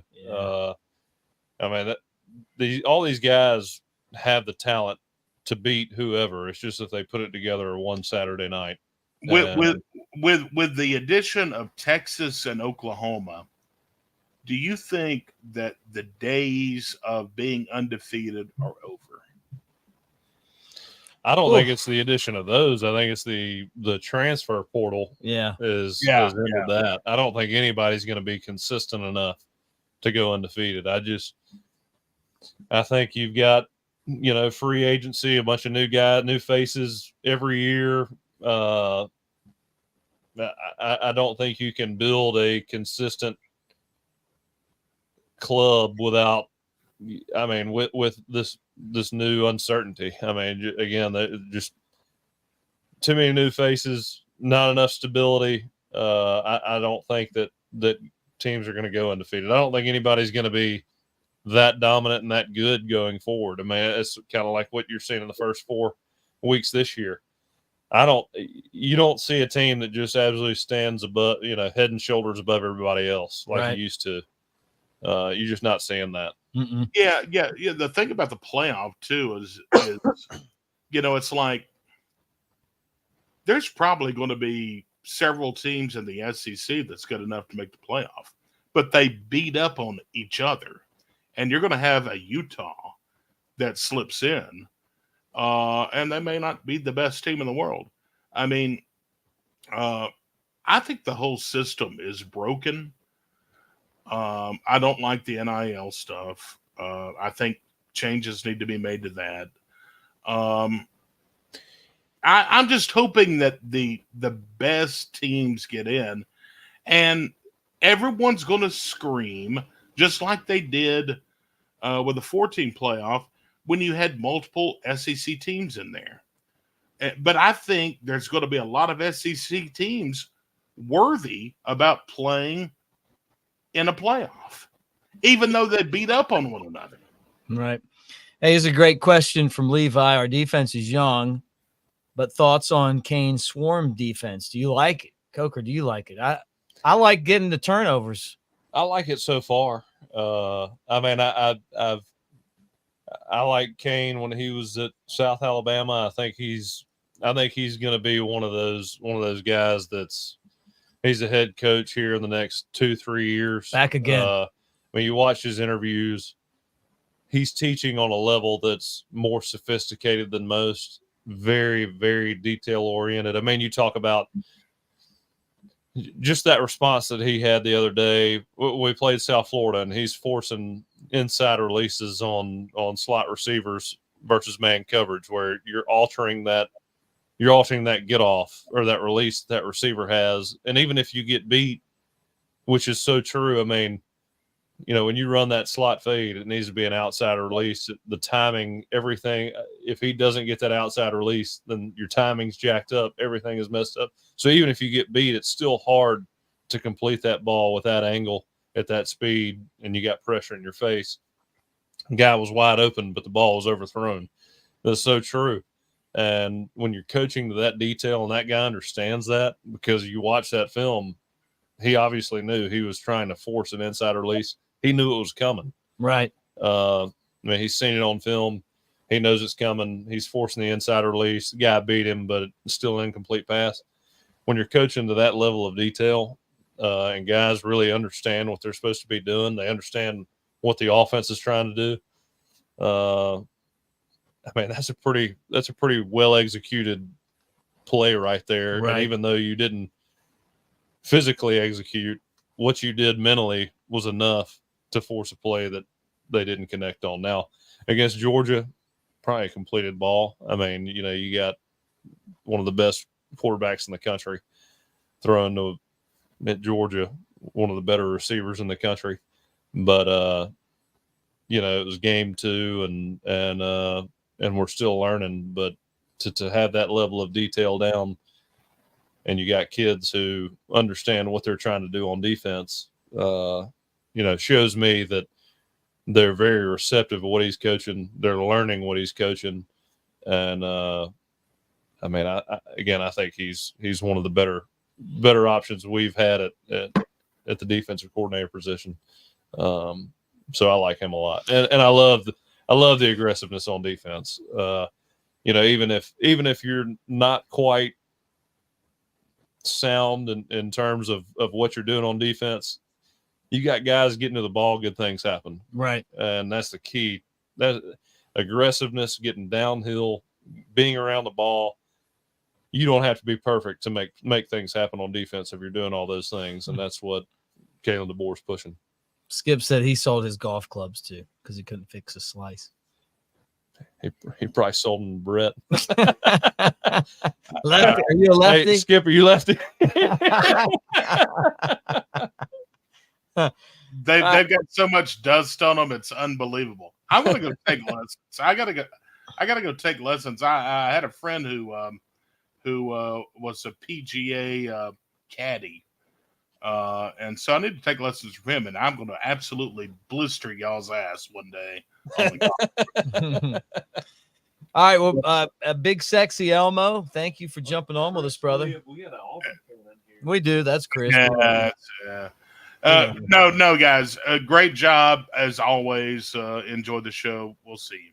All right. Thanks for hanging, brother. All right, Brett.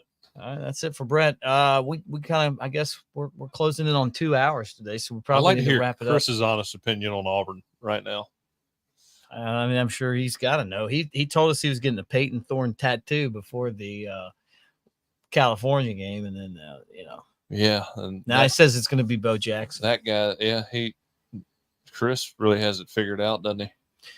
Brady wants to know, how do you think we will use Milroe's legs? I think that Alabama underutilized Milroe's legs last year. I think there were times when we utilized them, I mean, to the fullest potential. LSU game last year, one of the best quarterback performances I've seen, and a lot of that was due to his ability to run the ball. I think when Jalen's in there, his legs made up for a lot of our weaknesses last year, I feel like, on offense. Yeah. And this year, the only thing about Jalen is I feel like he never got he's not been able to benefit from what other quarterbacks have benefited at Alabama, and having a totally put together team with all the talent, all the experience, a defense that if we were lacking on offense, having a defense that just shut people down. Yeah. A lot of the success that Alabama has had since he's been a starter has been due to his performance. And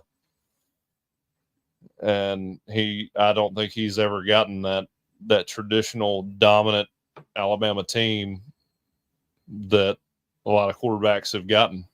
I mean, myself included. It's he has created a lot for Alabama since he's been the starter.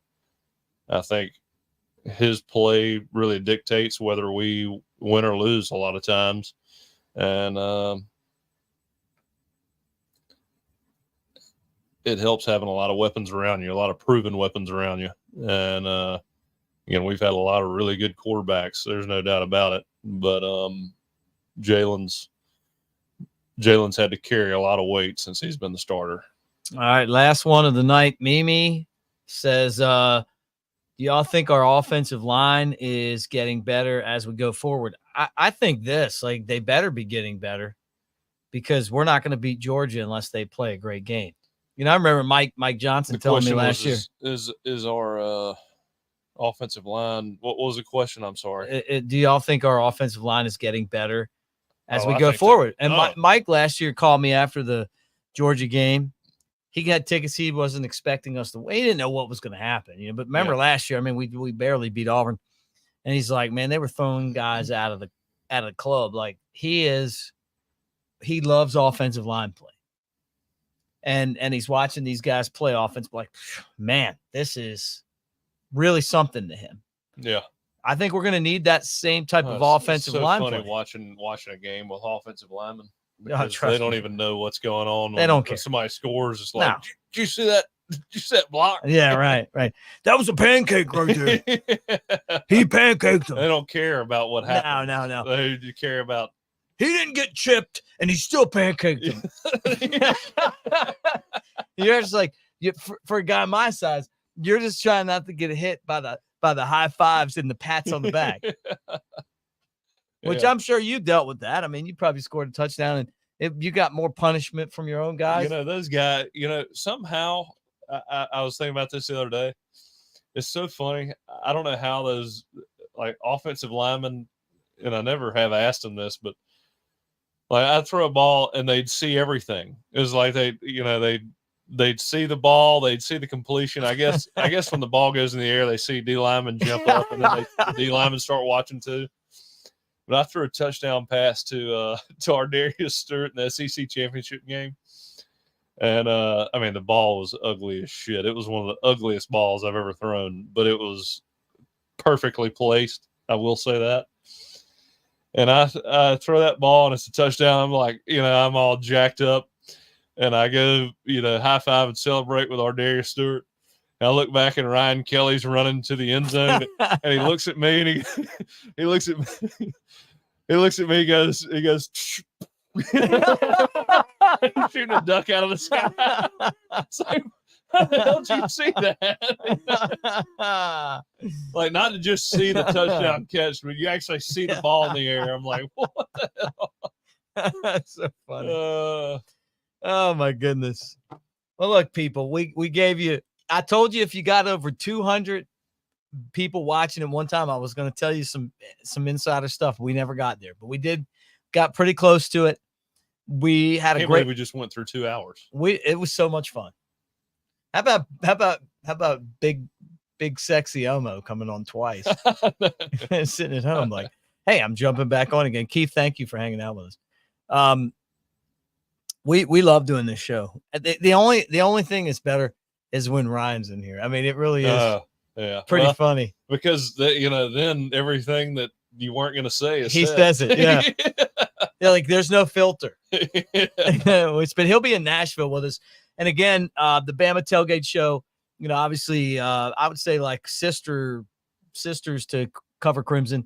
We're going to be in Innisfree 1 to 4 this Friday. I don't know when we're going to get there, but we're coming from the golf tournament and we're going to do the show. And then we're going to be at Live Oak in Nashville for the Vandy game the following Friday. So come hang out with us. If you're coming up for the Vandy game and you live in Nashville, come hang out. It's going to be so much fun to be there. Nashville's one of my 3 favorite cities. I'm going to tell you what my 3 favorite cities I wish are. I could have been in Nashville. I wish I could have gone to Nashville before it was the Nashville it is today. I know, I did. And it was great. Because ever since I've gone, it's been like too big. Tourist trap. Yeah, right. So Old Town Scottsdale. Oh, yeah, come on. We're going to have fun this time. Old Town Scottsdale, Nashville, and Fairhope. 3 best places to me. Been to all 3. I love Old Town Scottsdale. Oh, dude, it's awesome. The Rusty Spur. White buildings. Have you ever been to the Rusty Spur? That needs to be a trip we go on. If there's ever a reason for us to go out there, we're going to the Rusty Spur. I can't even wait, dude, to take you there. Country bar, small, right in Old Town Scottsdale. Stay at the Phoenician. Oh, the Phoenician. I love the Phoenician. That's my spot too. Oh yeah. So you're hitting all my I love the Me and you have the same taste. Yeah. That Phoenician is incredible. Incredible. I like San Antonio too. And I haven't been there. You never been to San Antonio? And not to hang out. Yeah. That I can remember. I got a buddy that lives there though. But here, the Grand Hotel. Yeah. Awesome. Yeah. Grand Hotel. It's like our Phoenician, and then Nashville's Nashville. I mean, come on. So, yeah. Anyway, thank you guys for hanging out with us. A couple things I want to tell you is for the 3rd time tonight, and I'm not trying to be repetitive, but the show's brought to you by mybookie.ag. Use the promo code NEXTROUND to double your initial deposit. That's right. MyBookie will double your initial deposit when you use the promo code NEXTROUND. Kick off the football season with mybookie.ag. Double your initial deposit using the promo code NEXTROUND. That's the first thing. Now, the second thing I want to tell you guys is if you want to look good, take advantage of our promo deal at Roback. And they've got some really, really cool Alabama shirts. I don't have one because I lost when they sent us the box, I lost the deal. And he got it. But if you ever see him and he's wearing the Roback shirt, the Bama shirt looks great. There's another one that's got like little Brian Denny stadiums on it. Oh, I might need that one. I need that one too. But 20% off using the promo code NEXTROUND. I did get the crab one for Father's Day, which I love that one too. I need one with the American flags on it. You need the American flags. I need the Brian Denny's. But you guys take advantage of that promo code. Room 20 tomorrow. Mike Johnson, me, middle of the day, 1:00. We're going to do the All-American report. Can't wait to hear what he says. The funny thing is hanging out with you and hanging out with him, going to the blackout, being at your game. John Parker tried to take my ticket back. And then I broke my boots in. I had brand new boots, warm to that game. We got flooded, and then I did the post-game show from Mike Johnson's RV. which I don't even think he has it anymore, but he had an RV because his parents were like redoing their house or something. So he had like one of those giant RVs. Yeah. And it was awesome. I did the post-game show from the little table inside there. People were like coming in and getting on with me and stuff. So you guys were probably flying back. That was in Arizona? No, that was at the Georgia game in Athens. Yeah. So yeah, we were flying back. Yeah, you were probably flying back. Anyway, I was in Innisfree probably when you were doing that show. Probably. Well, you'll be in Innisfree on Friday. Yeah. Sneed. Yep. We went to Innisfree after that game. I do remember that. Are you looking forward to seeing Sneed or Tripp? Sneed. More? Who more? Tripp be there? Oh yeah. We'll have to get Tripp on. Oh yeah. Look, we're gonna have. I'm telling you right now. Last time I was in there was we had a golf tournament in Tuscaloosa. I went back for. There was great time. Tripp made our night for us. It was fun. I love Tripp. He's awesome. It's been fun. That was a fun one. Oh yeah. Again, 2 hours. 2 hours, man. By. Man. You guys made it great though. Thank you. Comment section. Thank you, Alabama fans. Roll Tide, everybody. It's going to be fun to see what happens this Saturday, but it's win or lose. I mean, it's just the beginning. I mean, we still have a long way to go before this season's end is over. So for Jake Coker, Big Sexy Elmo, I'm Mick Gillispie. Cover Crimson. Sign up right now. Get your T-shirt with your annual subscription, or you can sign up for $1. But we'll be on the message board hanging out with you there as well. Roll Tide, everybody. Thank you. Roll Tide.